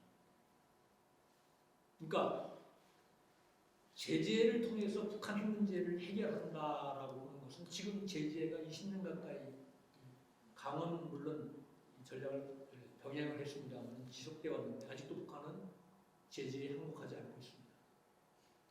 그죠? 엄청나게 지금 북한 어렵습니다. 특히 작년 한 해 코로나, 제재, 재해, 삼중고를 겪은 우리도 상당 부분 겪었습니다만 우리가 겪는 거하고 우리 그 포텐셜이 있는 우리나라가 겪는 그 삼중고와 북한이 겪는 삼중고라는 것은 이건 비교의 대상이 아니에요.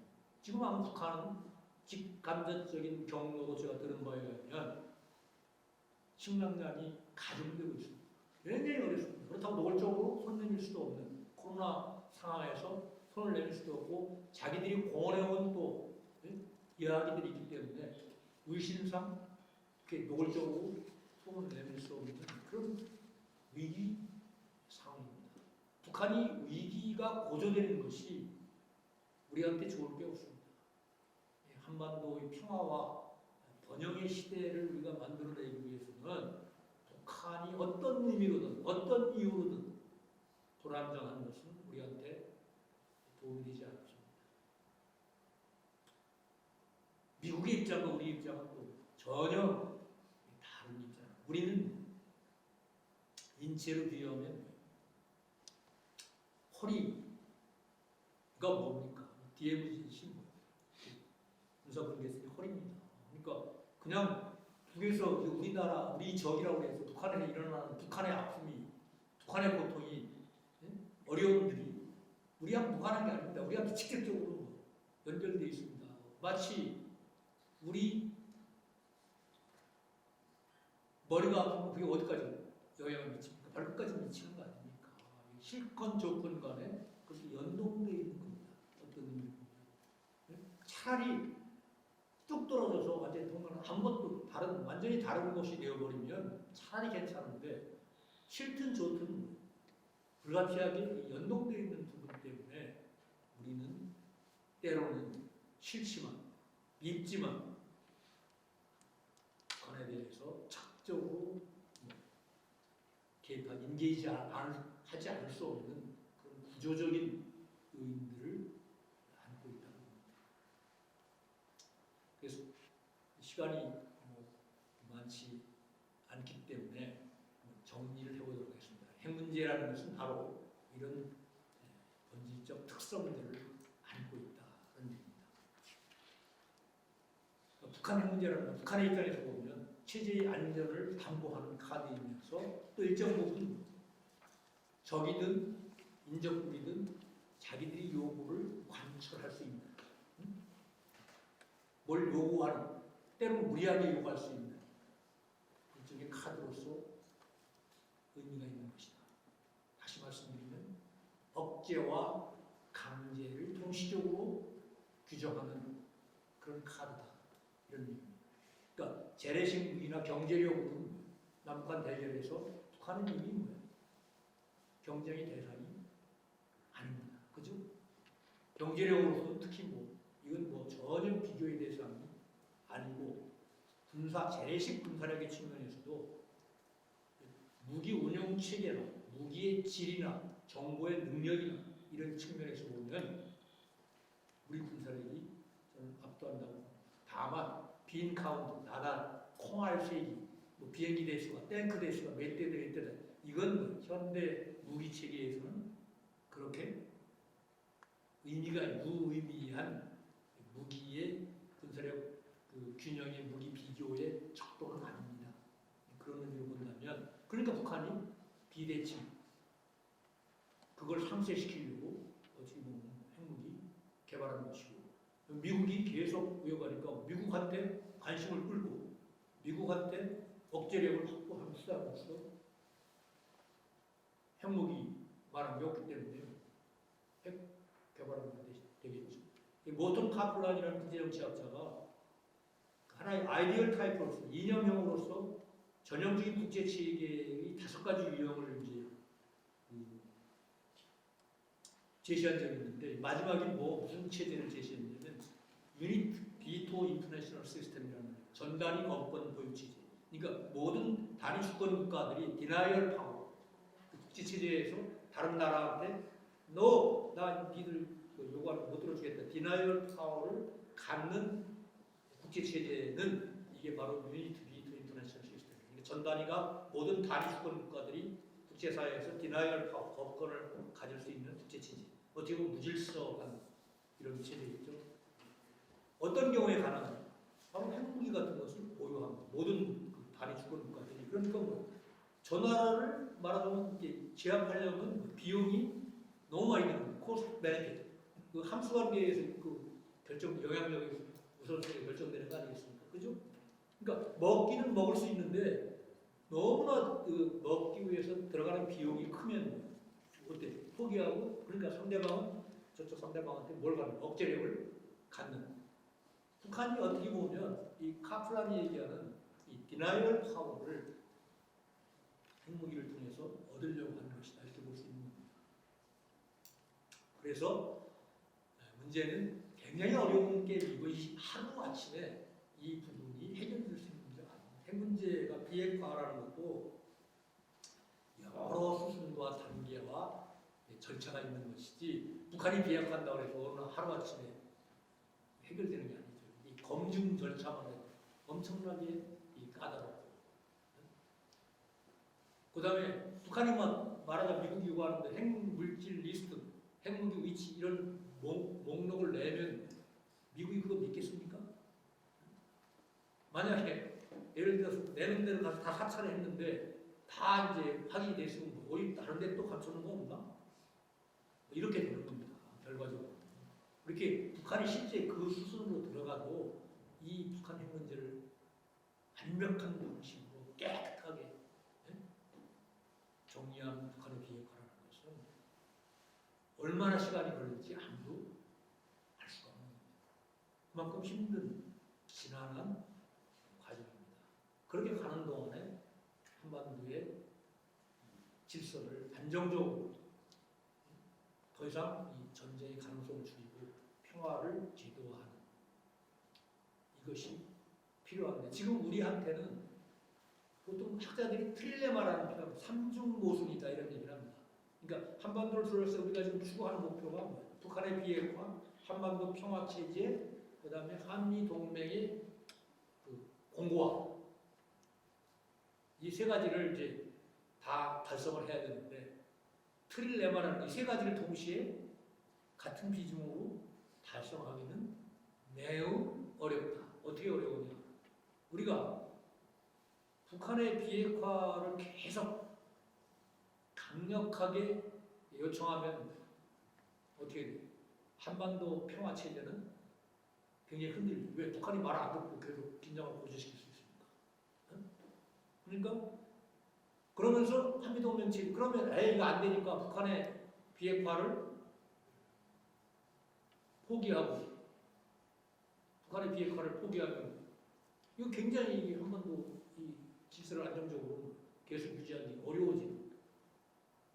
그럼 북한의 비핵화를 추동하기 위해서는 한반도 평화 체제를 포기하고 미국과 일사불란한 동맹 체제를 가지고 제재를 더욱더 강화시키고 북한을 코너에 완전히 몰아붙이는 이 전략을 추구한다 그러면 한반도 평화 체제는 어떻게 돼? 물 건너가는 거죠. 그죠? 왜? 긴장이 고조되는데 무슨 평화가 있어? 그렇다고 또 그럼 그 목적을 달성할 수 있느냐? 중국이 존재하는 한은 어려워. 특히 미중 신냉전 체제라는 건 과거의 군사 안보의 냉전만이 아니고 뭐예요? 플랫폼 전쟁이라고 우리가 보통 얘기하죠. 네? 인공지능, AI, 네? 그다음에 뭐 정보의 기본을 까는 네? 플랫폼. 어느 걸 쓰느냐? 중국식 플랫폼을 쓰느냐? 미국식 플랫폼을 쓰느냐? 이거에 따라서 세계 경제의 헤지모니를 누가 지느냐의 절대절명의 이런 싸움이 되는. 그러니까 과거의 냉전 시대의 이 대결은 뭐 주로 군사 안보의 대결만 있었는데 지금은 미중 신냉전이라는 것은 이런 정보, AI, 이 플랫폼 전쟁과 말하자면 군사 안보 전쟁이 착정되는 동시에 일어나는 보다 복잡한 형태의 냉전 구조가 형성되고 있기 때문에 역설적으로 보면 북한의 안보 공간이 더 미중 냉전 질서가 격화되면 격화될수록 오히려 보장되는. 지금도 얼마 전에 뭐예요? 시진핑과 김정은이 다시 뭐 친서를 주고받았다고 하죠.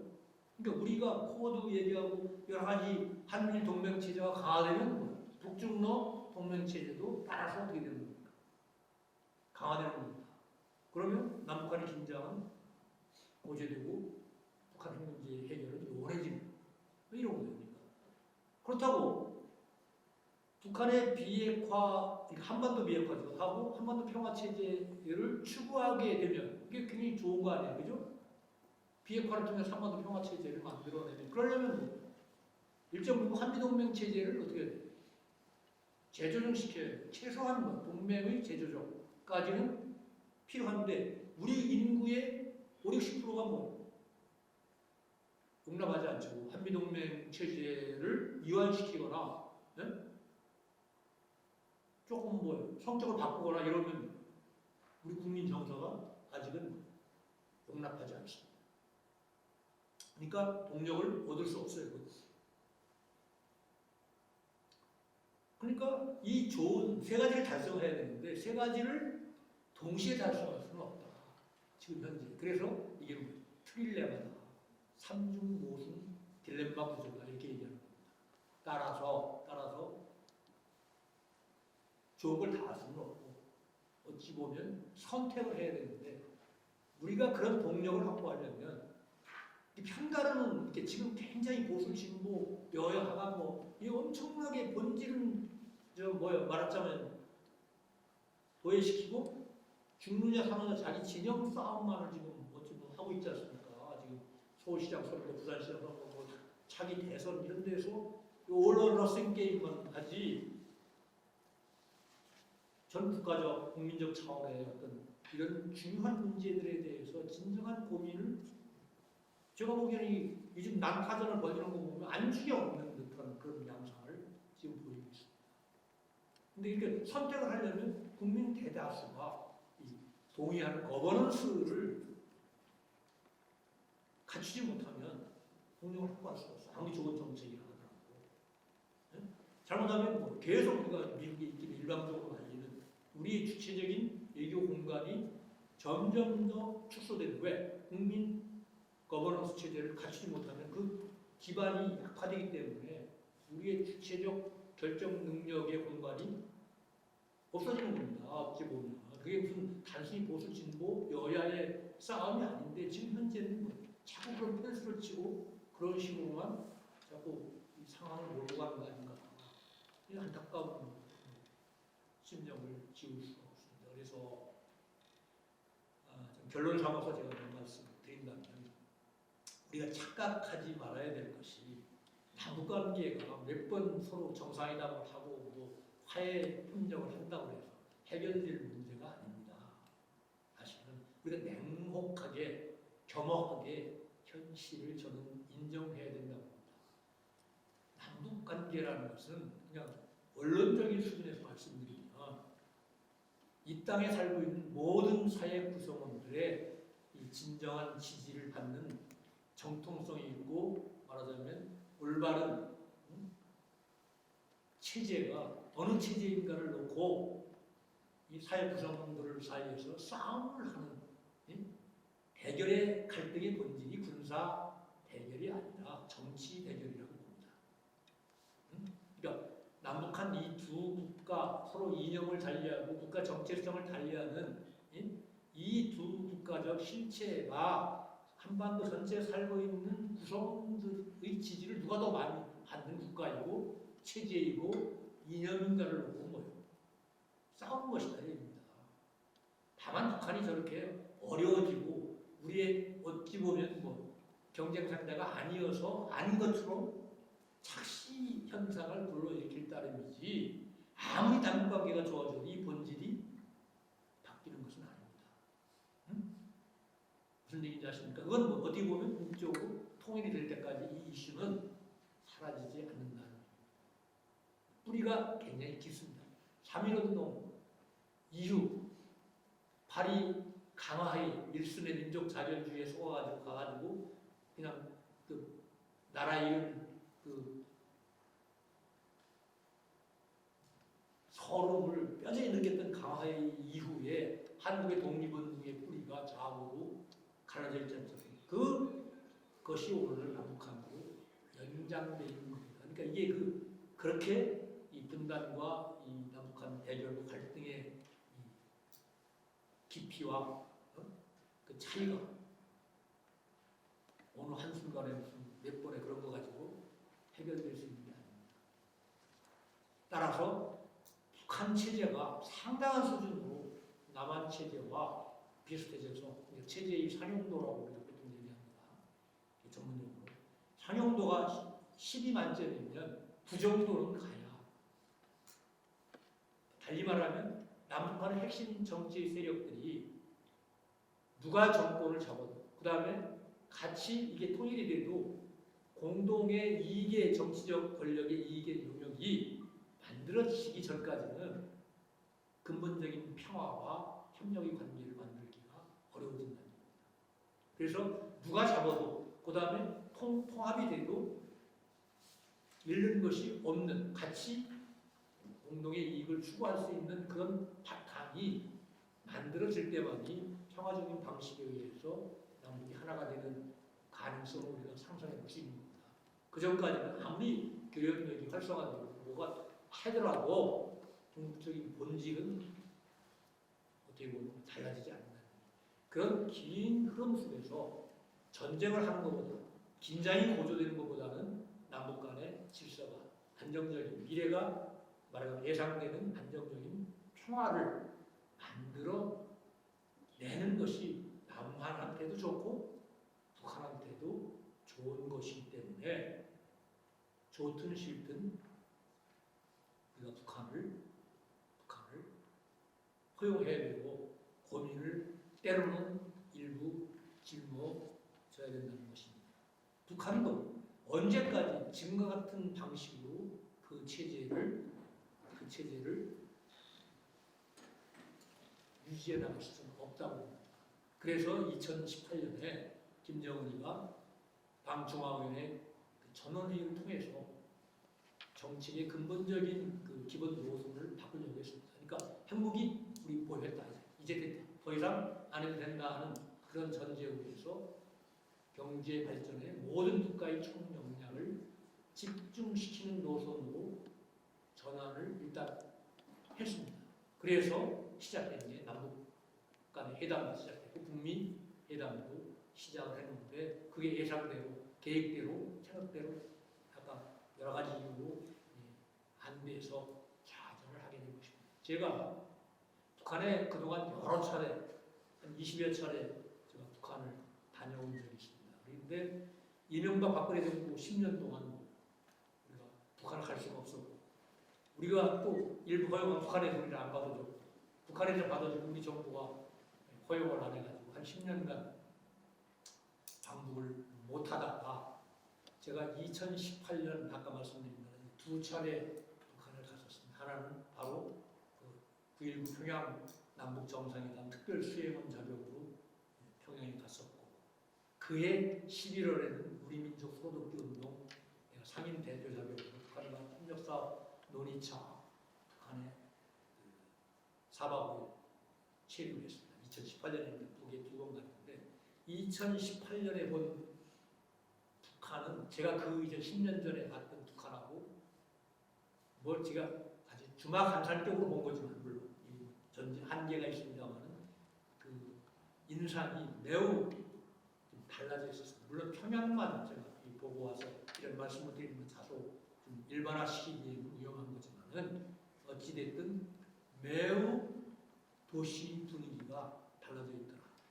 이게 말은 구체적으로 하는 건 아니지만 제 느낌에 우리도 뭔가 하면 된다는 이렇게 평양 시민들의 표정에서 희망 같은 것이 그 얼굴 표정들에서 제가 볼 수가 있었고 거리에 나붙은 북한의 구호의 나라 아닙니까? 플랜카드의 나라 아닙니까?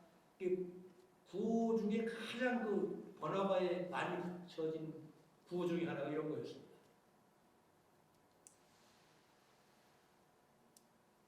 교육으로 일어나고 교육으로 과학으로 일어나고 교육으로 미래를 탐구하자. 굉장히 그 이념적인 구호보다 과거에는 뭐 거의 반미 구호가 가장 이제 핵심적인 구호였는데 말하자면 교육과 과학 입국. 우리도 한때 박정희 대통령 시절에 과학 입국 이란 말이 나오고 해서 뭐 카이스트도 만들고 막 그랬지 않습니까? 과학과 교육 입국. 그럴 때 일종의 북한식 단건 도약, 경제 성장 전략 같은 걸 해보겠다는 그런 그 의지들이 징표들이 여러 군데에서 보였고 과거의 북한을 우리가 가면 보여주는 데가 주로 정치적, 이념적 선전장소만을 주로 데리고 다녔습니다. 예를 들면 만경대 고향집 김일성부터 태어난 데죠. 그 다음에 주체사상탑, 역사 혁명 역사 박물관, 뭐 주로 이런 데를 이제 끌고 다니는 주체사상탑 이런 데만 개선문 이런 데 보여줬는데 2018년에 평양을 가는 두 번 다 데리고 간 데가 어디냐면 평양교원대학이었습니다. 교원대학은 우리나라로 교육대학입니다. 초등학교 어린아이들을 가르치는 교사를 양성하는 대학입니다. 근데 그 평양교원대학 정문에 아까 플랜카드가 그 바로 과학으로 일어서고 교육으로 미래를 담보하자. 이게 딱 붙어 있어요. 그 다음에 커리큘럼이 완전히 우리 나 초등학교 커리큘럼이 어떤지 구체적으로 보진 않았는데 완전히 혁명적 커리큘럼이 있어요. 영어 교육 시스템이 우리보다 더 현대화되는 굉장히 영어 교육에 대해서 적극적이고 이 과학 쪽에 이 초등학교 때부터 그쪽에 교육을 집중시키는. 그러니까 우리한테 그걸 보여주고 싶었던 거예요. 그러니까 대표단이 갔을 때도 한 번 내가 민간 대표로 갔었고 한 번 정부 대표단으로 갔는데 두 번 다 그 커리큘럼 바뀐 것을 우리한테 보여주려고 했던 것이죠. 그 다음에 쑥섬에 평양의 남북 협상이 열렸던 쑥섬에다가 과학의 현장이라는 과학 도서관, 전자 도서관을 만들었어요, 평양이. 근데 이건 평양 기준으로 보면 엄청난 최첨단 건물이에요. 이게 철제 비무로 이렇게 만드는 건물인데 전부 이 과학 정보를 전자화한 그런 도서관입니다. 우리 수준에서 보면 뭐 별거 아니지만 평양의 일반적인 수준에서 보면 이건 정말 엄청나게 돈도 들이고 공을 들이고 야, 그 속에서 이들도 이제 이런 식으로 이렇게 여러 가지 뒤쳐져 있기 때문에 그런 몇 가지 말한 4차 산업위주의 단번 도약을 좀 한번 해보겠다는 그 생각이 굉장히 강하지 않은가 하는 그런 느낌을 제가 아주 그 인상주의적 가설 수준에서 제가 그렇게 말씀을 드릴 수가 있고, 종양에 갔다 온 이제 국제기구의 사람들은 지방까지도 이제 여러 군데 다닐 수 있는 사람들인데, 그 젤레거라는 이제 평양에 오랫동안 체류도 해보고 자주 갔던 사람들이 그때 당시에 2018년 19년에 평양의 북한의 변화를 5M 신드롬이라고 표현했었어요. 그 신드롬이 특징군이 M자로 시작된다고 해서 5M, 그게 뭐냐? 첫 번째, 머니 해도 머니. 그러니까 말하자면 마니가 돈이 최고다. 이렇게 배금주의 이 생각들이 평양 시민들한테 보편화되고 있다는 그런 의미입니다. 두 번째는 모터, 자동차 숫자가 엄청나게 많습니다. 세 번째 마켓, 북한식 시장. 시장이 자발적, 그러니까 말하자면 공식 경제에서 해결하지 못하는 이런 여러 가지 상품들을 서로 교환하고 공급해주는 북한식 시장 경제, 이 마켓이 엄청나게 많이 생기고 보편화되고 있다. 그런 얘기고. 그 다음에 모빌리티, 사회적 이동성. 북한이 굉장히 사회적 이동이 제한된 사회인데 상당 부분 사회적 이동성이 증가했다. 이런 의미. 그 다음에 모바일. 뭐죠? 모바일. 휴대전화. 우리 보통 핸드폰이라고 해요. 우리 식으로 해도 영어로 핸드폰이라는 말은 없죠. 그죠? 영어로 뭐라고 셀룰러폰 아니면 모바일이라고 표현하는데, 어쨌든 그 손전화, 북한식으로 손전화, 우리 휴대전화라고 얘기하지 않습니까? 이게 이제 엄청난, 이게 북한의 정부 수입에도 이게 상당한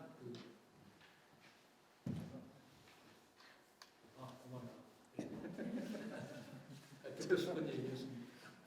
어쨌든 이제 그런 변화가 있는데 그 중에서 가장 중요한 변화가 뭐냐? 마인드셋, 사고 양식이 북한 주민의 마인드셋이 변하고 있다. 과거와 달리 우리도 이제는 뭔가를 해볼 수 있지 않는가, 보다 앞으로 잘 살 수 있지 않겠는가 하는 희망을 갖는 사람들의 숫자가 늘어나고 있다. 이런 얘기입니다. 그게 이제 국제기구나 그러면 대북 외국의 지원 단체의 대표들이나 그 평양 주재원들이 북한의 여러 지역을 방문하고 와서 유동성으로 한 말들을 이제 축약해서 5M 신드롬이다. M자로 시작하는 5가지의 변화 현상을 북한에서 보편적으로 볼 수 있다. 이런 얘기입니다. 어떤 지금 연대에 와 있는 존 델러리 교수 같은 사람은 김정은의 국정 목적은 자기 스스로를 위대한 개혁가로 평가받고 싶어한다. 그래서 오히려 북한 핵 문제를 해결하기는 가장 지름길은 김정은의 그런 경제 개혁 노선을 국제적으로 지원해주고 환경을 만들어주는 것이 궁극적으로 북한의 변화를 추동하고 그 바탕위에서 핵 문제를 해결할 수 있는 길이 아니겠는가. 그러니까 북한이 국제사회에 정상국가 이론으로 등장하도록 도와주는 것이 북한을 오히려 안정적으로 관리하고, 핵 문제도 전향적으로 해결하는 가장 빠르고 올바른 길이 될 수 있다. 이 계속 일방적인 강압정책, 제재, 만능주의 이거 가지고는 절대 북한을 굴복시킬 수 없는 것이다. 이렇게 얘기합니다. 물론 아직도 이 북한을 다루는 서로 상반된 두 개의 시선이 있습니다. 아까 핵 문제의 문제를 보는 시선도 두 가지이듯이 북한을 앞으로 어떻게 매니지할 건가를 다루는 우리 사회의 요소는 아직도 거버넌스가 이루어지지 않고 두 개의 상반되는 시선이 대립하고 있다. 이 시선이 대립하는 동안은 우리의 대북 정책의 동력은 반쪽아리밖에 안 된다. 저는 그렇게 봅니다. 그게 보수가 집권하든 진보가 집권하든 자기들 입맛에 맞는 대북 정책을 만들어가지고 바로 집권 이후에 그것을 실천하면 그건 반쪽아리밖에 안 된다. 그래서 적어도 남북관계나 대북 정책만큼은 부분 체제로 일반 정치 영역에서 떼어내가지고 부분 체제로 만들어서 일종의 거버넌스 형태로 협의 구조를 말로만이 아니라 진정한 형태의 협의 구조의 시스템을 리짐을 만들어내는 길이 그래도 실천 가능한 지속 가능한 남북관계 대북 정책을 추진할 수 있는 가장 기본이고 그게 바로 올바르고 빠른 길이다. 지금까지 그렇게 못했는데 얼마나 더 우리가 실수를 하고 시행착오를 겪어야 정상으로 돌아갈 것인가. 이제는 정상으로 돌아갈 때가 되지 않나. 저는 개인적으로 그렇게 생각합니다. 이건 절대 보수 진보 여야의 문제가 아니라고 봅니다. 전민족적 성격을 띠고 우리 민족의 앞으로의 명운을 가름하는 매우 중요한 과제다. 이런 말씀드리면서 제 두서 없는 말씀 마치도록 하겠습니다. 고맙습니다. 제가 시간이 여러분들 장시간 여러분들 힘쓰셨을 거고 먼저 말씀해 주시면 그래도 질의응답 이런 게 없으면 그러니까 여러분들 혹시 들으시고 궁금해서 짧게 질의응답 하는 시간을 가질까 싶은데 어떠세요? 질문 있는 학생 있어요? 짧게? 그래. 이번에 바이든 행정부가 출범하면서 예? 마이크 이 뭐야? 마스크 내리고 얘기해. 네, 바이든 행정부가 출범하면서 사람들이 북한의 핵 정책에 약간 제일 큰 영향을 미치는 게 북한 지도자가 대미 적대감을 얼마나 갖고 있느냐를 준다고 했는데 바이든 정부가 출범하면서 사람들이 오바마의 전략적인 인내를 이어갈지 아니면 이전의 땡프로세스를 이어갈지 분분하거든요. 의견이. 근데 그 와중에 블링컨 대통령이 이란의 핵 협정의 루트를 따를 것이라는 발표를 했다고 기사가 났었습니다. 이에 대해서 저희 한국은 어떤 입장을 서야 되는지 궁금해서 질문을 하게 되었습니다. 지금 바이든 행정부의 북핵 문제를 다루는 스태프들은 매우 미국의 초인류 엘리트들입니다. 그러니까 트럼프 행정부 때하고 굉장히 인적 구성이 다른데 지금 국무장관 토니 블링컨 같은 사람도 아주 미국의 아주 초 엘리트 중에 한 사람입니다. 생긴 거 봐도 그렇게 생기지 않았습니까? 그리고 오랜 국무부에서 경험을 가진 외교관이기 때문에 트럼프 때처럼 즉흥적이거나 호락호락하고 단계를 뛰어넘는 이런 형식의 협상을 절대 하지 않을 겁니다. 그러니까 완전히 이게 밑으로부터 위로 올라가는 식의 이제 그 구조, 정책 결정 구조이기 때문에 굉장히 어려울 겁니다. 오히려 트럼프 같은 돌출형이기 때문에 그런 극적인 브레이크스루를 돌파구를 사실상 열 수가 있었는데 지금은 그런 돌파구를 열기에 너무나 정교한 사람들이다. 의미 어떤 의미냐. 그래서 이란 물론 이제 이 팀들이 오바마 행정부 때 이란 핵 협상을 주도했던 인물들입니다. 대개. 근데 이란과 북한은 이제 수준이 완전히 다른 수준이고 이란은 분단 국가가 아니고 우리는 한시도 잊어서는 안 될 게 북한은 분단 국가입니다. 그러니까 어떤 경우에 호시탐탐 남한이라는 대한국가에 의해서 포섭될 수 있는 위험성을 갖고 있기 때문에 분단되지 않은 국가의 핵 문제하고 북한의 핵 문제하고 굉장히 좀 다른 것이고 또 지정학적으로 보면 바로 세계 미국과 자본이 겪는 강대국인 중국이 옆에 붙어 있기 때문에 이것도 이렇게 맘대로 그 뭐라 그럴까 배후기지라고 할까요? 북한의 배후기지가 죽는 거 아닙니까? 어찌 보면 그래서 그렇게 쉽사리 미국 페이스대로 북핵 협상이 안 이루어진다고 보고 결국 이 바이든 정부가 북핵 문제를 해결할 의사가 있다면 아까 말씀드린 그런 교훈을 통해서 최소한 동시 병행을 하든 선제 과감한 강대국의 아량한 것을 양보를 하든 이런 방식이 아니고 계속 선회폐기 북한의 비핵화만을 강조하면 절대 해결 안 된다고 봅니다. 북한은 아까 얘기했잖아요. 차라리 죽는 게 낫다고. 그리고 양보하는 건 북한의 입장에서 그건 뭐예요? 죽음이라고 생각될 수도 있는 겁니다. 그래서 그런 특수한 상황을 미국이 이제 이해를 해야 되는데 그 한계가 있다고 보고 저는 그런 의미에서 한국의 아까 얘기한 거버넌스가 그래서 중요하다고 봅니다. 그러니까 우리 국민의 80% 이상이 정부의 정책을 지지하거나 적극적으로 호응해주면 우리가 미국한테 어느 정도의 독자적인 우리가 하고 싶은 목소리를 낼 수는 있다고 봅니다. 그 내는 바탕을 해서 그런 일종의 균형된 공조, 한미 공조 체제를 위해서 미국이 어느 수준의 북한이 요구하는 수준의 그 터무니없는 것이 아니라 양보를 경험적으로 해주는 노력을 우리가 만들어낼 때만이 이 돌파구가 나오지 절대 북한이 천재일의 기회를 미국과 우리가 놓쳤다고 여러 번 얘기했습니다. 그건 하노이 때 우리가 그렇게 100번 양보해서 원래 체제 안전 담보 문제가 주요 관심인데 미국이 하도 뭐라고 그래서 우리가 좀 과감하게 양보를 해가지고 민수경제, 민간경제국을 활성화시키기 위해서 제재 해제해달라고 했는데 그거 안 해줬기 때문에 앞으로 이런 그런 기회는 없다. 안보 대 안보, 경제 대 경제 이겁니다. 그러니까 디멘션이 다른 가치를 국제정치에서 등가로 교환한다는 얘기는 말이 안 되는 겁니다. 원래. 그러니까 이런 얘기 너 뭐 이명박 비핵개방 3천 시대처럼 너 소득 3,000불 만들어줄게 해내놔라.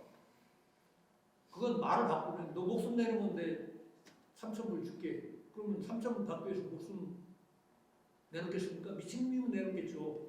그러나 미치지 않고는 자기 목숨을 담보로 해서 3,000불 받으려고 하겠습니까? 항상 국제정치에서는 디멘션이 동일한 가치끼리 교환하는 것이지 디멘션이 차원이 다른 가치를 등가로 교환해본 역사가 없는 겁니다. 경제를 가지고 핵을 맞대화하는 것은 이건 굉장히 잘못된 판단이라고 봅니다. 그래서 그런 여러 가지 의미로 봤을 때 이란 핵 문제 해결 방식과 북한 핵 문제 해결 방식은 무기 개발의 핵무기 개발의 수준과 그다음에 구조와 지정학적 구조 여러 가지 측면에서 상당히 다르다고. 또 있어요? 좀 힘든가 보네. 그러면 오늘 여기까지 하고요. 내일 또 다른 강의가 또 있으신데 그때 혹시 또 관심 있으신 분은 그때 또 같이 하시고요.